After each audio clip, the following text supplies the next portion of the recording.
അധ്യക്ഷയുടെ വേദിയിലേക്ക് സ്വാഗതം ചെയ്യും.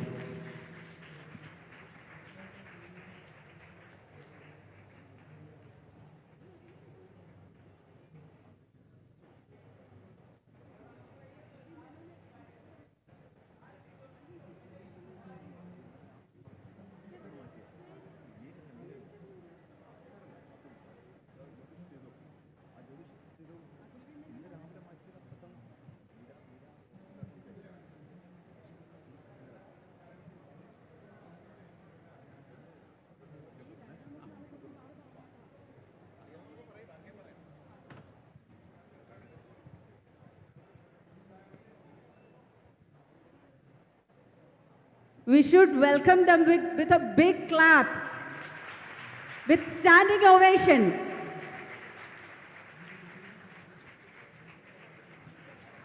Come on.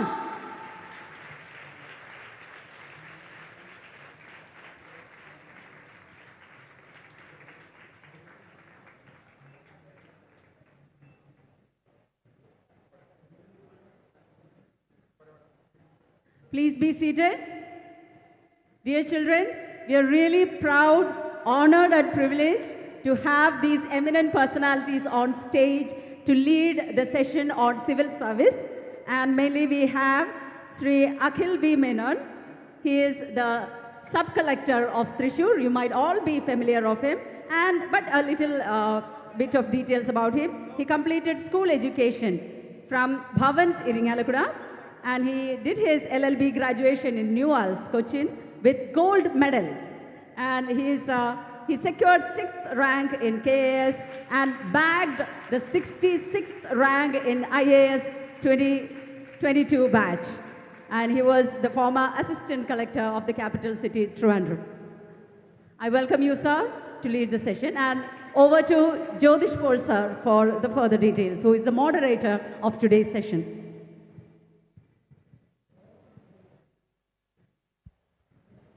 എല്ലാവർക്കും ദിശയുടെ പ്രൗഢഗംഭീരമായി സദസ്സിലേക്ക് ഒരിക്കൽ കൂടി സ്വാഗതം. രാഷ്ട്രീയ നേതൃത്വങ്ങൾ സംസാരിച്ച് മടങ്ങിയപ്പോൾ നാം സംസാരിക്കുന്നത് ഇന്ത്യൻ സിവിൽ സർവീസ് എന്ന മോഹന സ്വപ്നം സ്വന്തമാക്കിയ 3 യുവത്വങ്ങളോടാണ്. നിങ്ങൾക്കറിയാവുന്നതുപോലെ ഇന്ത്യയുടെ ഭരണചക്രത്തിൻ്റെ ആണിക്കല്ലാണ് civil service.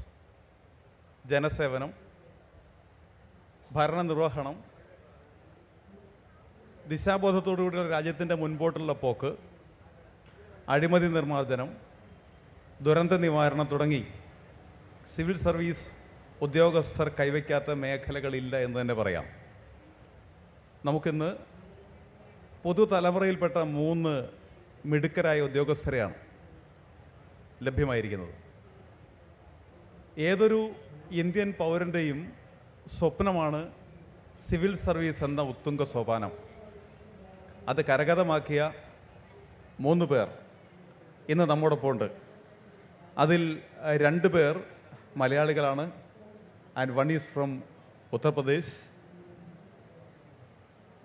I am very happy to be here to be with these 3 great young Indians as the moderator of this programme. Inaugural programme അധികം വൈകാത്തത് കൊണ്ട് തന്നെ നമുക്ക് ഈ സമയം ഏതാണ്ട് 1.5 മണിക്കൂർ പൂർണ്ണമായും ഉപയോഗിക്കാമെന്ന് കരുതുന്നു.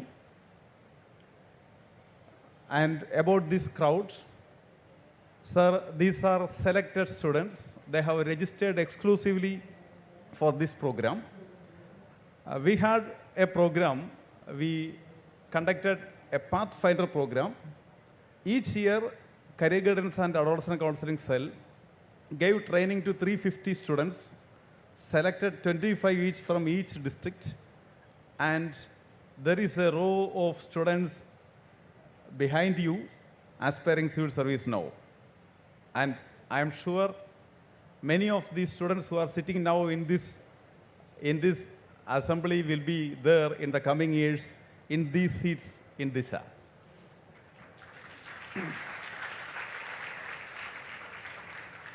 ഫൈൻ. അഖിൽ വി മേനോനെ കുറിച്ച് പറഞ്ഞ് തുടങ്ങിയിരുന്നു നമ്മുടെ ആങ്കർ. മൂന്ന് പേരെയും കൂടെ കിട്ടിക്കഴിയുമ്പോൾ നമുക്ക് അല്പം വിശദമായി തുടക്കത്തിൽ ഒന്ന് സിവിൽ സർവീസിൻ്റെ കാര്യങ്ങൾ ഇവരോട് സംസാരിച്ച് തുടങ്ങാം. ആദ്യം ഇതിലേറ്റവും ജൂനിയറായ അല്ലെങ്കിൽ ഏറ്റവും അവസാനം സിവിൽ സർവീസ് കിട്ടിയ ശാരികയിലേക്ക് പോകാമെന്ന് കരുതുന്നു. നിങ്ങൾ കാണുന്നത് പോലെ ശാരിക വേദിയിലേക്ക് കയറിയപ്പോൾ തന്നെ ഒരു ആരോപമുണ്ടായിരുന്നു. മറ്റൊന്നുമല്ല, ശാരീരിക പരിമിതികളൊന്നുമല്ലെന്ന് തെളിയിച്ചുകൊണ്ട് സിവിൽ സർവീസ് ഈ വർഷം നേടുകയും ഇപ്പോൾ ഇന്ത്യൻ റെയിൽവേ മാനേജ്മെൻറ്റ് സർവീസിലേക്ക് അലോട്ട് ചെയ്യപ്പെടുകയും ഡിസംബറിൽ പരിശീലനം തുടങ്ങാൻ ആഗ്രഹിക്കുകയും ചെയ്യുന്നു. ഞാൻ നിങ്ങളുടെ ഒരു അനുഭവത്തോടു കൂടി ഇങ്ങനെ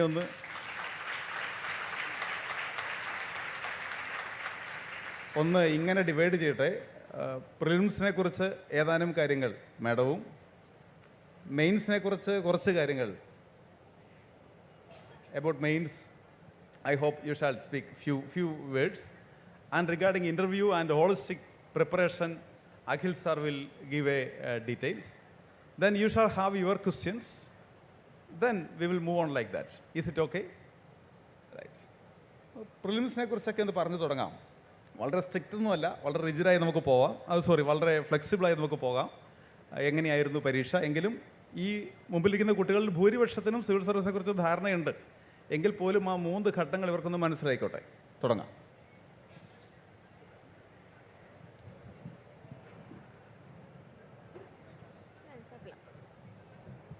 എല്ലാവർക്കും നമസ്കാരം. ആദ്യം തന്നെ ഞാൻ നിങ്ങൾക്ക് എല്ലാവർക്കും ഒരു ഓൾ ദി ബെസ്റ്റ് തരുന്നു. കാരണം നിങ്ങളുടെ ലൈഫിലെ ഒരു ടേണിംഗ് പോയിന്റിലേക്കാണ് നിങ്ങളിപ്പോൾ എത്തി നിൽക്കുന്നത്. അപ്പോൾ എന്തായാലും നിങ്ങളെ ലക്ഷ്യം സിവിൽ സർവീസ് എന്നുള്ള ആ ലക്ഷ്യത്തിലേക്ക് ഇവിടെ ഇരിക്കുന്ന എല്ലാവർക്കും എത്താൻ സാധിക്കട്ടെ എന്ന് ഞാൻ ആശംസിക്കുന്നു. പ്രിലിംസിനെ കുറിച്ച് പറയുകയാണെങ്കിൽ പൊതുവെ ടഫസ്റ്റ് സ്റ്റേജ് എന്ന് പറയുന്നൊരു ഘട്ടം തന്നെയാണ് പ്രിലിംസ്. കാരണം ഒരു 10 ലക്ഷത്തിലധികം 10 ലക്ഷത്തിന് മേലെ ആൾക്കാർ രജിസ്റ്റർ ചെയ്യുന്നൊരു എക്സാമാണ് UPSC സിവിൽ സർവീസ് എന്ന് പറയുന്നത്. ഫസ്റ്റ് സ്റ്റേജാണ് പ്രിലിംസ്. ആ പ്രിലിംസിൽ നിന്ന് ഒരു 14,000-15,000 ആൾക്കാരെയാണ് മെയിൻസിലോട്ട് സെലക്ട് ചെയ്യുന്നത്. അപ്പോൾ അത്രയും പേരെ എലിമിനേറ്റ് ചെയ്യുന്നൊരു എലിമിനേഷൻ സ്റ്റേജാണ് പ്രിലിംസ് എന്നുള്ളത്. അപ്പോൾ 2 പേപ്പറാണ് പ്രിലിംസിനുള്ളത്. ഒന്ന് GS-ഉം രണ്ടാമത് CSAT-ഉം.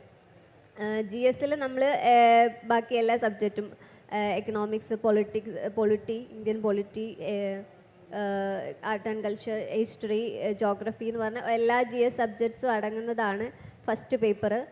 സെക്കൻഡ് പേപ്പർ CSAT ആണ്. മാത്സും കോംപ്രിഹെൻഷനും അടങ്ങിയിട്ടുള്ള പേപ്പറാണ്. Mental ability, maths, comprehension, English comprehension, ഇത്രയും പേജാണ് ഇതാണ് CSAT-ൽ അടങ്ങിയിരിക്കുന്നത്. പ്രിലിംസ് GS പേപ്പറിന് 200 മാർക്കിൽ 100 ക്വസ്റ്റ്യൻസ് അങ്ങനെയായിരിക്കും. CSAT-ന് 200 മാർക്കിൽ 80 ക്വസ്റ്റ്യൻസ്. ഓരോരോ ക്വസ്റ്റ്യനും 2.5 മാർക്ക്, മറ്റതിന് 2 മാർക്ക്. നമ്മൾ CSAT-ൽ 33% കട്ട് ഓഫ് ക്ലിയർ ചെയ്ത ആൾ മാത്രമേ GS-ൻ്റെ പേപ്പർ അവർ വാല്യൂ ചെയ്യുള്ളൂ. എന്ന് വെച്ചാൽ CSAT-ന് 33% നമ്മൾ മാർക്ക് നമുക്ക് എന്തായാലും 66 ആണ്. അത്രയും മാർക്ക് ഉണ്ടെങ്കിലേ നമുക്ക് ഈ പ്രിലിംസ് ക്ലിയർ ചെയ്യാൻ പറ്റുള്ളൂ. GS-നും ഒരു കട്ട് ഓഫ് മാർക്ക് ഉണ്ടാവും. ഓരോരോ ഇയറിൽ വ്യത്യാസം വരാറുണ്ട്. പക്ഷേ CSAT-ന് എപ്പോഴും ഈ 33% നമ്മൾ ക്ലിയർ ചെയ്തിരിക്കണം. അപ്പോൾ ഇത്രയൊക്കെയാണ് പ്രിലിംസ്. എന്തെങ്കിലും ക്വസ്റ്റ്യൻസ് ഒക്കെ ഉണ്ടെങ്കിൽ ചോദിക്കാം. എങ്ങനെയായിരുന്നു മിസ്സിൻ്റെ പ്രിലിംസ് എക്സ്പീരിയൻസ് ഈ വർഷത്തെ? ഞാൻ ഈ വർഷം പ്രിലിംസ് കൊടുത്തില്ല, കഴിഞ്ഞ പ്രാവശ്യമായിരുന്നു. എൻ്റെ രണ്ടാമത്തെ അറ്റംപ്റ്റിലാണ് ഞാൻ ക്ലിയർ ചെയ്യുന്നത്. ആദ്യത്തെ പ്രിലിംസ് ഞാൻ എന്താണ് ഈ എക്സാം എന്നറിയാൻ വേണ്ടി പോയി എഴുതിയതാണ്. പക്ഷേ ക്ലിയർ ചെയ്യാൻ പറ്റിയില്ല. രണ്ടാമത്തെ സീരിയസ് ആയിട്ട് അറ്റംപ്റ്റ് കൊടുത്തത് 2023 പ്രിലിംസാണ്. ആ വർഷം ചെറിയൊരു മാറ്റം ഉണ്ടായിരുന്നു. ക്വസ്റ്റ്യൻസ് ചെറിയൊരു വ്യത്യാസം എന്ന് വെച്ചാൽ നമ്മൾ ഓപ്ഷൻസ് എല്ലാം 1 and 2 അങ്ങനെ നമുക്ക് ഒരു എലിമിനേഷൻ ടെക്നിക്ക് യൂസ് ചെയ്ത് സാധാരണ എല്ലാവരും ക്ലിയർ ചെയ്യാൻ നമുക്ക് പിക്ക് ചെയ്യാൻ പറ്റുമായിരുന്നു. പക്ഷേ ആ പ്രാവശ്യം എല്ലാ സ്റ്റേറ്റ്മെൻറ്റും നമ്മൾ അറിഞ്ഞിരിക്കണം എന്നുള്ളൊരു ചെറിയൊരു വ്യത്യാസം ക്വസ്റ്റ്യൻ പേപ്പറിലുണ്ടായിരുന്നു. അപ്പോൾ അത് കണ്ടപ്പോൾ ആദ്യം ഒന്ന് പേടിച്ചു. കാരണം ഇത്രയും നമ്മൾ നോക്കിയ ഒരു നോക്കിയൊരു പാറ്റേണിൽ നിന്നൊരു വ്യത്യാസം പറഞ്ഞാൽ നമ്മൾ പ്രീവിയസ് ക്വസ്റ്റ്യൻസ് ഒക്കെ വർക്കൗട്ട് ചെയ്തിട്ടാണ് പോകുന്നത്. അപ്പോൾ അതിൽ നിന്നൊരു മാറ്റം വന്നപ്പോൾ ഒരു ടെൻഷൻ ഉണ്ടായിരുന്നു. പക്ഷേ നമ്മൾ അൾട്ടിമേറ്റ് എയിം എന്ന് പറയുന്നത് പ്രിലിംസ് ക്ലിയർ ചെയ്യണം എന്ന് തന്നെയാണ്. അപ്പോൾ അറിയുന്ന നോളജൊക്കെ വെച്ച് എഴുതി ആ പ്രാവശ്യം ക്ലിയർ ചെയ്തു. അതൊക്കെയായിരുന്നു prelims experience. Thank you, Miss. Thank you. Now let us move on to Adul Sagar, sir. Sir, we know that you are from Uttar Pradesh, a state with maximum number of highest population in India, and now you are in God's own country. And for your information, he has completed his graduation from Sri Ram College of Commerce, one of the prestigious colleges in India. And again, his post-graduation is from Jawaharlal Nehru University, MA, then fine. He served in Indian Revenue Service, right sir, in Karnataka. Then he tried again and cleared civil service and reached the dream of everyone, IAS. Now he is the assistant collector of our Trichur.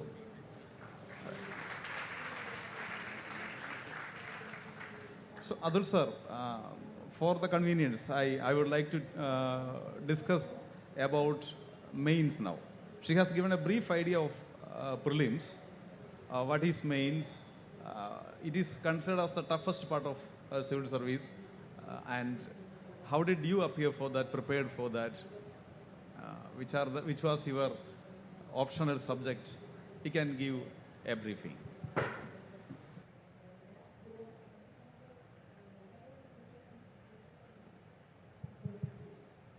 എല്ലാവർക്കും നമസ്കാരം. എന്നെ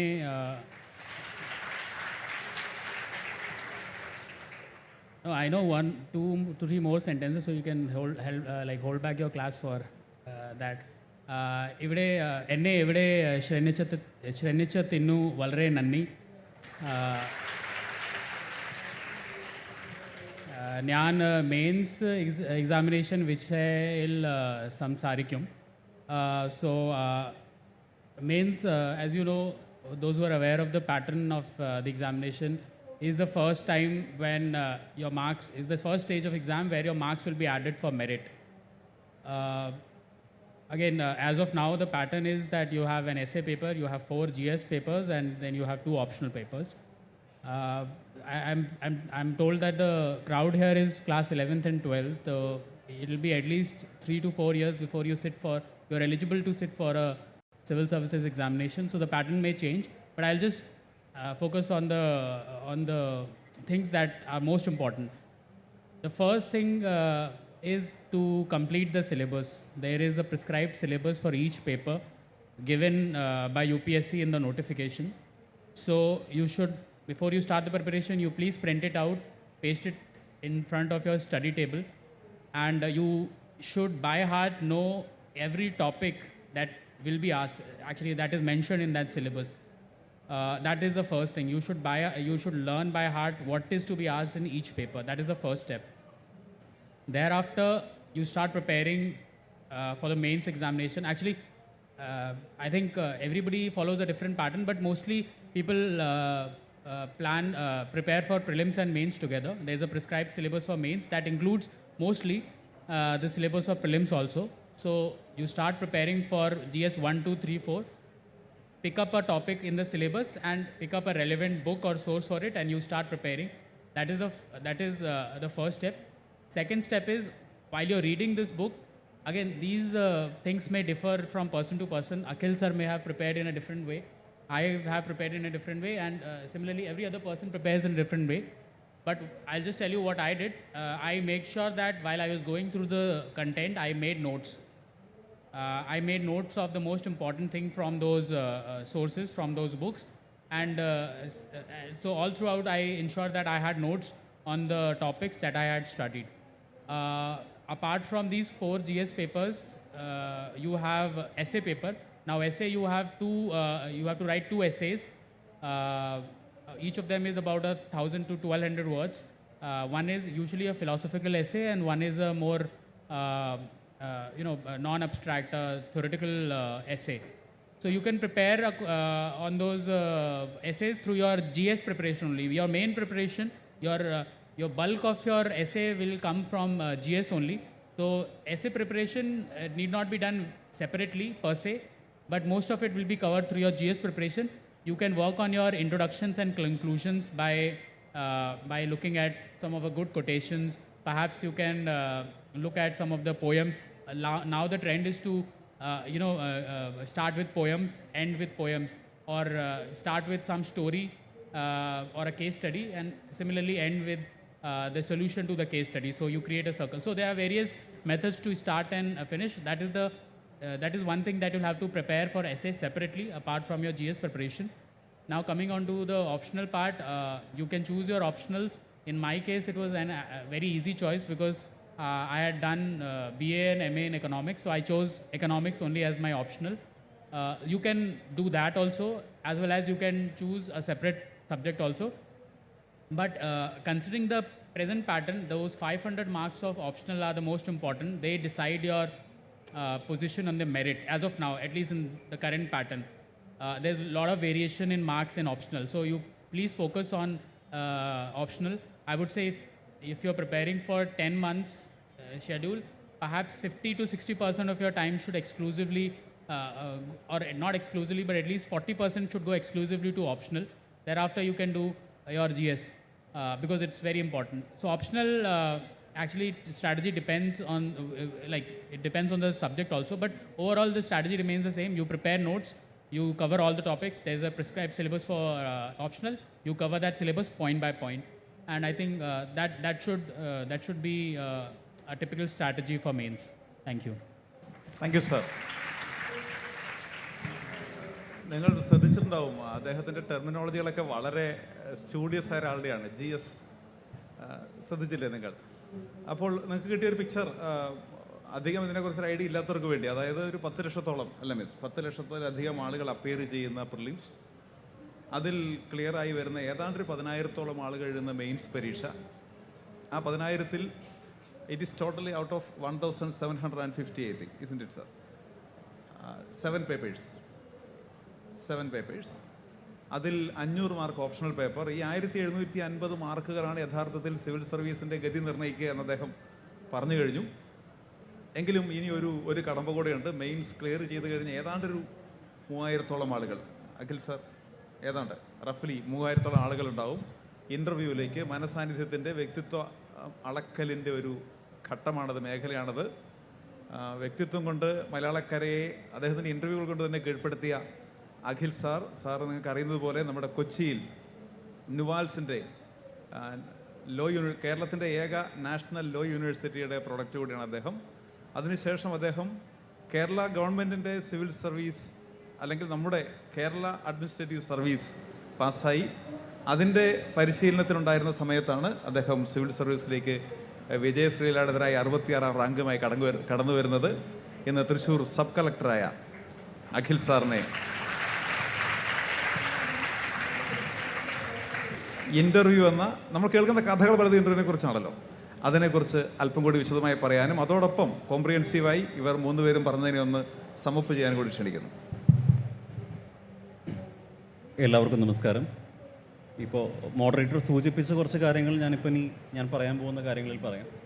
പക്ഷെ ആത്യന്തികമായി ഈ പരീക്ഷയെക്കുറിച്ചുള്ള ഒരു സ്ട്രക്ചറെല്ലാം ശാരികയും അതുപോലെ തന്നെ അതിലും വളരെ വിശദമായി തന്നെ നിങ്ങൾക്ക് പറഞ്ഞു തന്നിട്ടുണ്ട്.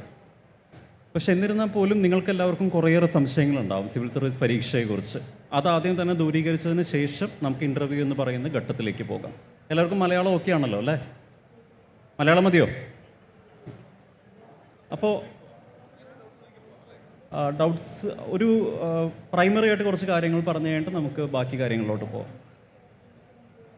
അപ്പോൾ ആദ്യമായിട്ടുള്ളൊരു കാര്യം എന്ന് പറയുന്നത്, ഇപ്പോൾ നിങ്ങളെല്ലാവരും +1 +2 സ്റ്റേജിലാണല്ലേ? അപ്പോൾ സ്വാഭാവികമായിട്ടും ഞാനും +1 ആയിരുന്ന സമയത്ത് എനിക്കും ഉണ്ടായിരുന്നൊരു സംശയം എന്ന് പറയുന്നത് സിവിൽ സർവീസ് പരീക്ഷയ്ക്ക് എല്ലാം പഠിക്കണം എന്നുള്ളതായിരുന്നു. നമ്മളെപ്പോഴും നമ്മുടെ ചെറിയ സിനിമാ ഡയലോഗുകളിലാണെങ്കിലും നമ്മൾ ആൾക്കാരോട് ചോദിക്കാം IAS പഠിക്കണോ? അതിൻ്റെ അർത്ഥം എന്ന് പറയുന്നത് സൂര്യന് താഴെയുള്ള എല്ലാ കാര്യങ്ങളും പഠിക്കണമെന്നുള്ളതാണ് ചോദ്യം. പക്ഷേ വേണ്ട എന്നുള്ളത് തന്നെയാണ് ഒറ്റ ഉത്തരം. സൂര്യന് താഴെയുള്ള എല്ലാ കാര്യങ്ങളും പറയണമെങ്കിൽ എന്തായാലും ഞാനിവിടെ വന്നിരിക്കില്ല എന്ന് എനിക്കറിയാം. അത് വളരെ വ്യക്തമായിട്ട് എനിക്ക് പറയാൻ പറ്റുന്നൊരു ഉത്തരവാണ്. അപ്പോൾ സൂര്യന് താഴെയുള്ളത് പഠിക്കേണ്ട, പിന്നെ എന്താണ് പഠിക്കേണ്ടത്? അപ്പോൾ സിവിൽ സർവീസിന് വ്യക്തമായിട്ടുള്ളൊരു സിലബസ് ഉണ്ട്. പ്രിലിം സ്റ്റേജിലൊരു സിലബസ് ഉണ്ട്, അതേപോലെ മെയിൻ സ്റ്റേജിലൊരു സിലബസ് ഉണ്ട്. ഇൻ്റർവ്യൂ ഘട്ടത്തിലും നമ്മൾ എന്താണ് ചെയ്യേണ്ടത് എന്നുള്ളതിനെക്കുറിച്ച് വ്യക്തമായിട്ടുള്ള ഡിറക്ഷൻ ഉണ്ട്. അപ്പോൾ അതാണ് ഒന്നാമത്തെ കാര്യം. സൂര്യന് താഴെയുള്ള എല്ലാ കാര്യങ്ങളും നമ്മൾ പഠിക്കേണ്ടത്. രണ്ടാമത്തെ കാര്യം, സൂര്യന് താഴെയുള്ള എല്ലാം പഠിക്കണമെങ്കിൽ ഏറ്റവും ബുദ്ധിയുള്ളവർ മാത്രമാണ് സിവിൽ സർവീസിൽ എത്തിച്ചേരുന്നതെന്ന്. ആ കാര്യത്തിൽ എനിക്ക് വളരെ വ്യക്തമായിട്ട് പറയാം, ഏറ്റവും ബുദ്ധിയുള്ള ആൾക്കാർ മാത്രം സിവിൽ സർവീസിൽ എത്തിയിരുന്നെങ്കിൽ ഞാൻ എന്തായാലും സിവിൽ സർവീസിൽ എത്തില്ല. അപ്പോൾ ആ ഒരു കാര്യം കൂടി നമുക്ക് ബ്രേക്ക് ചെയ്യാം. സിവിൽ സർവീസ് എന്ന് പറയുന്നത് പലപ്പോഴും ഏറ്റവും ബുദ്ധിയുള്ളവരെക്കാൾ കൂടുതൽ ഏറ്റവും വ്യക്തമായി അല്ലെങ്കിൽ കൺസിസ്റ്റൻ്റായി ഹാർഡ് വർക്ക് ചെയ്യുന്ന ആൾക്കാരെ പ്രിഫർ ചെയ്യുന്നതാണ്. ആ consistency is key for civil services. നമുക്കൊരു ചിട്ടയായിട്ടുള്ളൊരു സ്റ്റഡി പാറ്റേൺ ഈ സിലബസ് കീഴ്പ്പെടുത്തണമെങ്കിൽ വേണം. സിലബസ് എന്ന് പറയുന്നത് ഒരു വലിയ സിലബസാണ്. അതുകൊണ്ട് തന്നെ ആ സിലബസ് നമുക്ക് കോംപ്രഹെൻസീവായിട്ട് കവർ ചെയ്യണമെങ്കിൽ ഒരു കൺസിസ്റ്റൻസി വേണം. ഞാൻ ഒരു ദിവസം ഒരു 5 മണിക്കൂർ പഠിച്ചു, മറ്റൊരു ദിവസം 1 മണിക്കൂർ പഠിച്ചു, മൂന്നാമത്തെ ദിവസം ഒന്നും പഠിച്ചില്ല, നാലാമത്തെ ദിവസം ഒരു 12-15 മണിക്കൂർ പഠിച്ചു. സിവിൽ സർവീസിന് ചിലപ്പോൾ ഉതകുന്ന ഒരു പഠന ശൈലി ആയിരിക്കില്ല അത്. സിവിൽ സർവീസിനെ സംബന്ധിച്ച് അതിന് വ്യക്തമായിട്ടുള്ള ഒരു കൺസിസ്റ്റൻറ്റും ഡിസിപ്ലിൻഡുമായിട്ടുള്ള ഒരു എഫേർട്ട് സിവിൽ സർവീസിന് വേണം. അതാണ് നിങ്ങൾ പലപ്പോഴും ഇൻകൾക്കേറ്റ് ചെയ്യേണ്ടത്. നാലാമതായിട്ട് ഒരു കാര്യം കൂടി പറയാനുണ്ട്. ഇപ്പം നിങ്ങളെല്ലാവരും ഒരു +1 +2 സ്റ്റേജിലാണ്.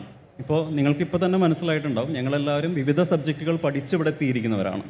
അപ്പോൾ അതിൻ്റെ അർത്ഥമെന്ന് പറയുന്നത് നിങ്ങൾ എന്ത് പഠിച്ചാലും അതൊരിക്കലും ഒരു ബാരിയർ ആവില്ല പിന്നീട് സിവിൽ സർവീസ് ഓപ്റ്റ് ചെയ്യാനും സിവിൽ സർവീസ് പഠിക്കാനും. അപ്പോൾ എന്ത് പഠിക്കുകയാണെങ്കിലും ഈ സമയത്ത് ആ ഗ്രാജുവേഷൻ സ്ട്രീമിൽ നന്നായിട്ട് ഫോക്കസ് ചെയ്യുക. അതുപോലെ തന്നെ നിങ്ങളുടെ പൊതുവിജ്ഞാനവും സാധാരണമായിട്ട് സമൂഹത്തിൽ നടക്കുന്ന എല്ലാ വിഷയങ്ങളെക്കുറിച്ചും നിങ്ങളുടേതായിട്ടുള്ളൊരു അവബോധം സൃഷ്ടിക്കാനും ശ്രമിക്കുക.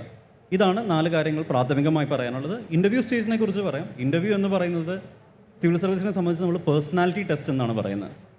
പേഴ്സണാലിറ്റി ടെസ്റ്റ് എന്ന് പറഞ്ഞാൽ നമ്മൾ അർത്ഥമാക്കുന്നത് എന്താണ്? നമ്മുടെ നോളജ് പരീക്ഷിക്കാനുള്ളൊരു സ്റ്റേജ് ആണെന്ന് ഒരിക്കലും പറയാൻ പറ്റില്ല. കാരണം പ്രിലിംസ് എക്സാമിനേഷൻ ഉണ്ട്, മെയിൻസ് എക്സാമിനേഷൻ ഉണ്ട്. ഇവിടെ എല്ലാം നമ്മുടെ നോളജ് പരീക്ഷിക്കപ്പെടാണ്.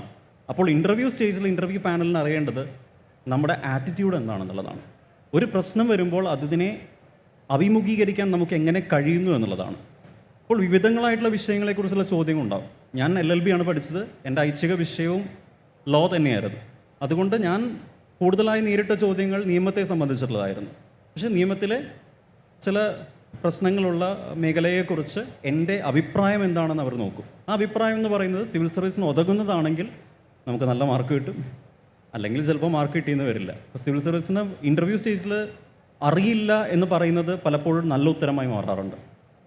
കാരണം അറിയില്ല എന്ന് പറയുമ്പോൾ ആ കാര്യം അറിയില്ല എന്ന് പറയാനുള്ളൊരു ആർജവമാണ് നമ്മൾ കാണിക്കുന്നത്. അപ്പോൾ no is a very good answer, I don't know is a very good answer, but how you put it, അതാണ് പലപ്പോഴും മാറ്റർ ചെയ്യുന്നത്. അപ്പോൾ ഇതൊക്കെയാണ് ഇൻ്റർവ്യൂവിനെ കുറിച്ചും പ്രാഥമികമായി പറയാനുള്ള കുറച്ച് കാര്യങ്ങൾ. ബാക്കിയെല്ലാം നമുക്ക് ക്വസ്റ്റ്യൻസിലൂടെ നോക്കാം. Thank you sir. Continuous effort.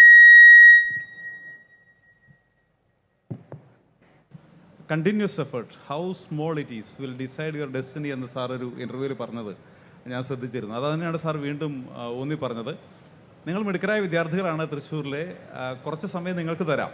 നേരിട്ട് ഒരു സിവിൽ സർവൻറ്റിനോട് ചോദ്യങ്ങൾ ചോദിക്കാനുള്ള അവസരമാണ്. നിങ്ങൾക്ക് ചോദ്യങ്ങളുള്ളവരെന്ന് കൈപ്പൊത്തിക്കോ, മൈക്ക് നിങ്ങളുടെ അടുത്തേക്ക് എത്തും. പുരുഷോത്തം സാറേ, അതെ, പുറകിൽ 2 മിടുക്കരായ കുട്ടികൾ കൈപ്പൊത്തിച്ചിട്ടുണ്ട്. നിങ്ങൾക്ക് ചോദ്യങ്ങൾ ചോദിക്കുമ്പോൾ ജനറലായിട്ടും ചോദിക്കാം. ഇനി എൻ്റെ ചോദ്യം ഇന്നയാളോടാണെന്ന് പറഞ്ഞും ചോദിക്കാം. അതുൽ സാറിനോട് ഇനി ചോദിക്കാൻ എന്തെങ്കിലും ഉണ്ട്, മലയാളത്തിലാണ് ചോദിക്കുന്നതെങ്കിൽ അത് ട്രാൻസ്ലേറ്റ് ചെയ്ത് കൊടുത്തോളാം, ഒരു കുഴപ്പമില്ല. പ്ലീസ്. സാർ, എൻ്റെ പേര് ഹരിപ്രസാദ്, ഞാൻ പാലക്കാട് ജില്ലയിൽ നിന്നാണ് വരുന്നത്. അപ്പോൾ എൻ്റെ ചോദ്യം എന്ന് പറഞ്ഞാൽ, സാർ പറഞ്ഞു ഇതിൻ്റെ പ്രിപ്പറേഷനിൽ ഒരുപാട് കൺസിസ്റ്റൻസിയും ഹാർഡ് വർക്കുമാണ് വേണ്ടത് എന്ന് പറഞ്ഞു. പക്ഷേ ഒരിക്കൽ പോലും സാറിന് സ്വയം ഡീമോട്ടിവേറ്റ് ആയിട്ടോ അല്ലെങ്കിൽ എന്തെങ്കിലും കാരണവശാൽ ഡിസ്ട്രാക്ഷനോ ഒരിക്കൽ പോലും തോന്നിയിട്ടില്ലേ? അതിനെങ്ങനെയാണ് സാറ് നേരിട്ടിരിക്കുന്നത്? ആ ഡിസ്ട്രാക്ഷൻ വരുമ്പോൾ സാർ എങ്ങനെയാണ് സ്വയം പറയുക, ഇതാണ് ഇതിനു വേണ്ടി ഒരുപാട് പരിശ്രമിക്കണം എന്നെങ്ങനെ സ്വയം മോട്ടിവേറ്റ് ചെയ്തുകൊണ്ടിരുന്നത്? അതിനെങ്ങനെയാണ് സാധിച്ചത്? നല്ലൊരു ചോദ്യമാണ്. കാരണം എന്നെ സംബന്ധിച്ച് ഞാൻ ആദ്യത്തെ അറ്റംപ്റ്റിൽ സിവിൽ സർവീസ് ക്ലിയർ ചെയ്ത ഒരാളല്ല. ഞാൻ എൻ്റെ 3ാമത്തെ അറ്റംപ്റ്റിലാണ് ഞാൻ സിവിൽ സർവീസ് ക്ലിയർ ചെയ്ത് IAS 66 റാങ്ക് വാങ്ങിക്കുന്നത്. അപ്പോൾ അതിന് മുന്നേയുള്ള 2 അറ്റംപ്റ്റ് ഞാൻ എന്ത് ചെയ്തു എന്നുള്ളൊരു ചോദ്യമാണ്. അപ്പോൾ ആദ്യത്തെ ഒരു അറ്റംപ്റ്റിൽ ഞാൻ പ്രിലിംസ് ക്ലിയർ ചെയ്തിട്ടില്ല. 2ാമത്തെ അറ്റംപ്റ്റിൽ ഞാൻ പ്രിലിംസ് ക്ലിയർ ചെയ്തു, മെയിൻസ് തോൽക്കുകയാണ് ചെയ്തത്. 8 മാർക്കിൻ്റെ ഒരു ഷോട്ട് ഉണ്ടായിരുന്നു എനിക്ക് ഇൻ്റർവ്യൂ സ്റ്റേജിലെത്താൻ. 3ാമത്തെ അറ്റംപ്റ്റിൽ ഈ പ്രശ്നങ്ങളെല്ലാം പരിഹരിച്ചിട്ടാണ് ഞാൻ ഇൻ്റർവ്യൂ ക്ലിയർ ചെയ്യുന്നത്. അപ്പോൾ സ്വാഭാവികമായിട്ടും നമ്മൾ പ്രിപ്പയർ ചെയ്ത് തുടങ്ങുന്നത്, ഞാൻ ഒരു 23 വയസ്സിലാണ് ഞാൻ പ്രിപ്പയർ ചെയ്ത് തുടങ്ങുന്നത്. അപ്പോൾ 23 വയസ്സിൽ പ്രിപ്പയർ ചെയ്ത് ആദ്യത്തെ അറ്റംപ്റ്റ് കിട്ടാതിരിക്കുക, അത് നമ്മൾ അത്യാവശ്യം എഫേർട്ട് ഇട്ടിട്ടുണ്ടായിരുന്നു. എന്നിരുന്നാൽ പോലും ഇതിൻ്റെ ഒരു കോമ്പറ്റേറ്റീവ് നേച്ചർ വെച്ചിട്ട് കിട്ടിയില്ല. സ്വാഭാവികമായിട്ടും ചോദ്യങ്ങൾ വരും. ഇനി അടുത്ത പ്ലാൻ എന്താണ്? നമ്മൾ കല്യാണങ്ങൾക്ക് പോകുമ്പോൾ ബന്ധുക്കൾ ചോദിക്കും, അല്ലെങ്കിൽ വെറുതെ പുറത്ത് നടക്കുമ്പോൾ അപ്പുറത്തുള്ള അമ്മാവന്മാർ ചോദിക്കും. ഇതൊക്കെ സ്വാഭാവികമായിട്ടും നമ്മൾ ഫേസ് ചെയ്യുന്ന കാര്യങ്ങളാണ്. അപ്പോൾ ആ സമയത്ത് നമ്മൾ കുറച്ച് ഡീമോറലൈസ്ഡ് ആവും, ഡീമോട്ടിവേറ്റഡ് ആവും, നമുക്ക് ഈ പ്രിപ്പറേഷൻ നിർത്തി വേറെ എന്തെങ്കിലും ചെയ്യാൻ തോന്നും. അപ്പോൾ ഇങ്ങനത്തെ കാര്യങ്ങളൊക്കെ സ്വാഭാവികമായിട്ടുണ്ടാവുന്നതാണ്. അപ്പോൾ ഇതിൽ നിന്ന് എങ്ങനെ പുറത്തു വരാം എന്നുള്ളത് മാത്രമാണ് ഒരു ചോദ്യം.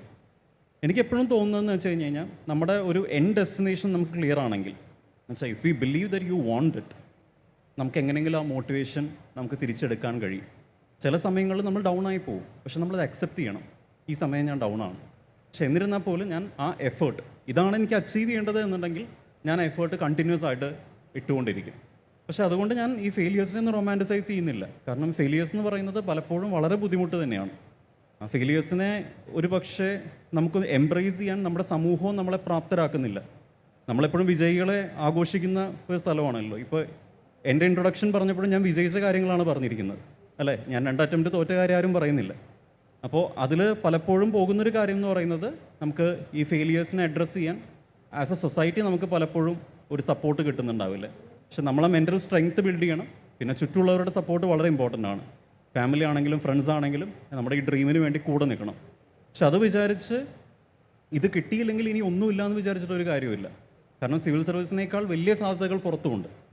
സിവിൽ സർവീസ് കിട്ടിയില്ലെങ്കിൽ വേണ്ട, പക്ഷേ സിവിൽ സർവീസ് പഠിക്കുമ്പോൾ നമ്മൾ ആർജിക്കുന്ന കുറേയേറെ കാര്യങ്ങളും അതുമായിട്ട് സംബന്ധിച്ച് നമ്മൾ കുറേയേറെ ഒരു നോളജ് നമ്മൾ ബിൽഡ് ചെയ്യുന്നുണ്ട്. അതെല്ലാം നമുക്ക് പിന്നീടാണെങ്കിലും കരിയറിനെ ഹെൽപ്പ് ചെയ്യും.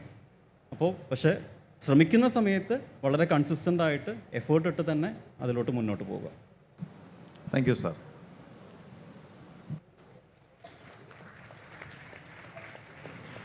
കയ്യടിയൊക്കെ അല്പം കൂടെ ആവാട്ടോ. നല്ല ചോദ്യം, നല്ല ഉത്തരം. ഗുഡ് മോർണിംഗ് സർ, എൻ്റെ പേര് ആശിക. ഞാൻ തൃശ്ശൂർ ജില്ലയിലെ ഗവൺമെൻറ് ഹയർ സെക്കൻഡറി സ്കൂൾ വില്ലടത്തുന്ന ഒരു വിദ്യാർത്ഥിയാണ്. My question is to Atul Sagar sir. The moderator of this program mentioned that you were previously already attempted and cleared UPSC exams and were working in the Indian Revenue Service, and then you again attempted the UPSC examinations and then cleared the IAS and then cleared it again and came into the Indian Administrative Service. So what drove you to again re-attempt?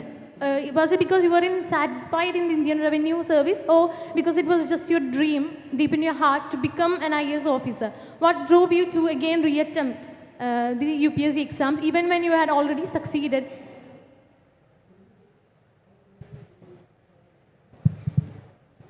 So thank you for that question. Actually, I really liked the Indian Revenue Service. I was in the investigation wing, so I had a lot of interesting cases and interesting work. So I really liked IRS, but the dream was always to get into administrative services, because the canvas of administrative service is vaster than revenue service. In revenue service, you specialize in one domain, whereas in administrative service, you are basically foraying into a lot of different domains. And I thought that is what attracted me towards administrative service. And that is why I thought, to achieve that dream of becoming an administrative officer, I gave the exam again after getting selected. And luckily, I got through the exam in the administrative service. Thank you. Thank you.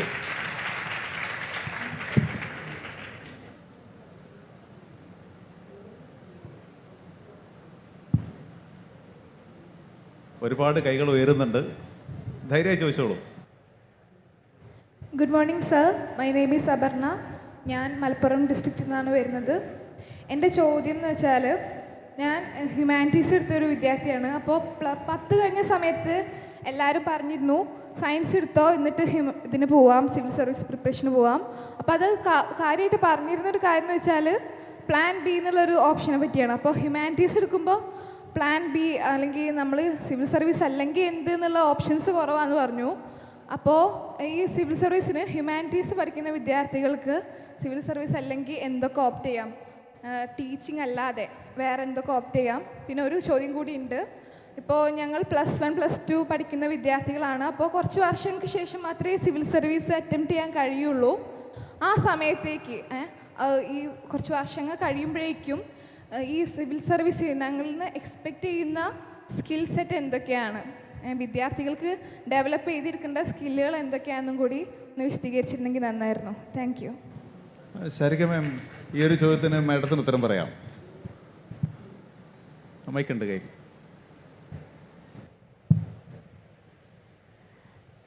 ഇപ്പോൾ last ചോദിച്ചതെന്ന് പറയാം.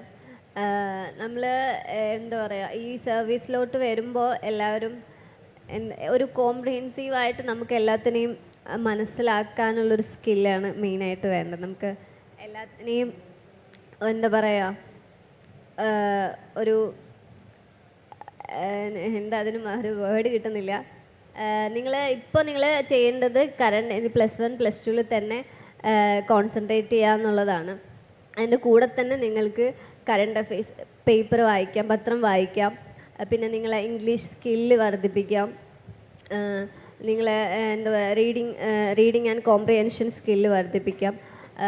കൂട്ടത്തിൽ നിങ്ങളിപ്പോൾ പഠിച്ചുകൊണ്ടിരിക്കുന്ന polity subjects അത് തന്നെ concentrate ചെയ്യാനായിരിക്കും നല്ലത്. പിന്നെ വേണ്ടൊരു സ്കില്ലെന്ന് പറയുന്നത് ഒബ്സർവേഷനാണ്. മീൻസ് നമ്മളെല്ലാവരെയും ഒരു എന്താ പറയുക, ഈ സൊസൈറ്റി എല്ലാം നമുക്ക് കറണ്ടായിട്ട് നടക്കുന്ന എല്ലാ ഇവൻറ്റ്സിനെ കുറിച്ചൊരു ധാരണ ഉണ്ടായിരിക്കുക. എന്ന് വെച്ചാൽ അതിൽ ആഴ്ന്ന് ഇറങ്ങി ചെല്ലണം എന്നല്ല, ഒരു എന്താ പറയുക, ബ്രീഫായിട്ട് പുറമേ മാത്രം അതിനെക്കുറിച്ചൊരു അണ്ടർസ്റ്റാൻഡിങ് ഉണ്ടായിരിക്കുക എല്ലാ കാര്യത്തിലും എന്നുള്ളത് തന്നെയാണ് നിങ്ങൾക്ക് അത് ഡെവലപ്പ് ചെയ്യാൻ പറ്റുന്ന സ്കില്ല്. പിന്നെ ഹ്യൂമാനിറ്റീസ് എടുത്താൽ വേറെ എന്തോ ഓപ്ഷൻസ് ഉള്ളത് എന്നുള്ള കാര്യത്തിൽ എനിക്കും വലിയ ധാരണയില്ല. കാരണം നമ്മൾ സിവിൽ സർവീസ് നമ്മളെല്ലാവരും പറയും ഹ്യൂമാനിറ്റീസ് എടുത്ത് സിവിൽ സർവീസ് ലോട്ട് മാത്രമാണ്. പക്ഷേ ടീച്ചിങ്ങും പിന്നെ നമ്മളെ പാഷൻ എന്താണോ, മീൻസ് ഇപ്പോൾ എക്കണോമിസ്റ്റ് ആവാം, നമ്മൾ ജിയോളജി, അങ്ങനെ പല സ്ട്രീംസ് ഉണ്ടെന്നാണ് എനിക്കതിനെക്കുറിച്ച് വലിയ ധാരണയില്ല. അപ്പോൾ അതിനെ ആൻസർ ചെയ്യാൻ എനിക്ക് ഇത്രയൊക്കെ അറിയത്തുള്ളൂ. ഫൈൻ. നിരീക്ഷണം, വായന, സ്കില്ലുകളുടെ ഒരു നിര തന്നെ തന്നു. നിങ്ങളുടെ മോളുടെ ആ ഡൗട്ടിൻ്റെ ഉത്തരം ദിശ സ്റ്റാളുകളിലുണ്ട്. 50ഓളം ഓപ്ഷൻസ് മോൾ ഈ സ്റ്റാളുകളോട് കടന്നു പോയാൽ കിട്ടും എന്തൊക്കെ ഹ്യൂമാനിറ്റീസ് കഴിഞ്ഞാൽ ചെയ്യാമെന്നുള്ളത്. അടുത്ത ചോദ്യത്തിലേക്ക് പോവാം.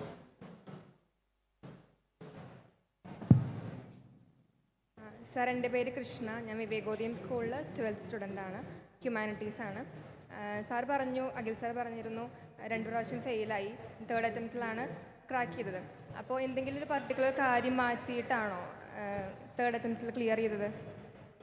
എന്തെങ്കിലും ഒരു കാര്യം മാറ്റി വെച്ചോ, അല്ലെങ്കിൽ എന്തെങ്കിലും അതിൻ്റെ മിസ്റ്റേക്ക് ആണെന്ന് മനസ്സിലാക്കിയിട്ടാണോ 3rd അറ്റംപ്റ്റ് ക്ലിയർ ചെയ്യാൻ പറ്റിയത്?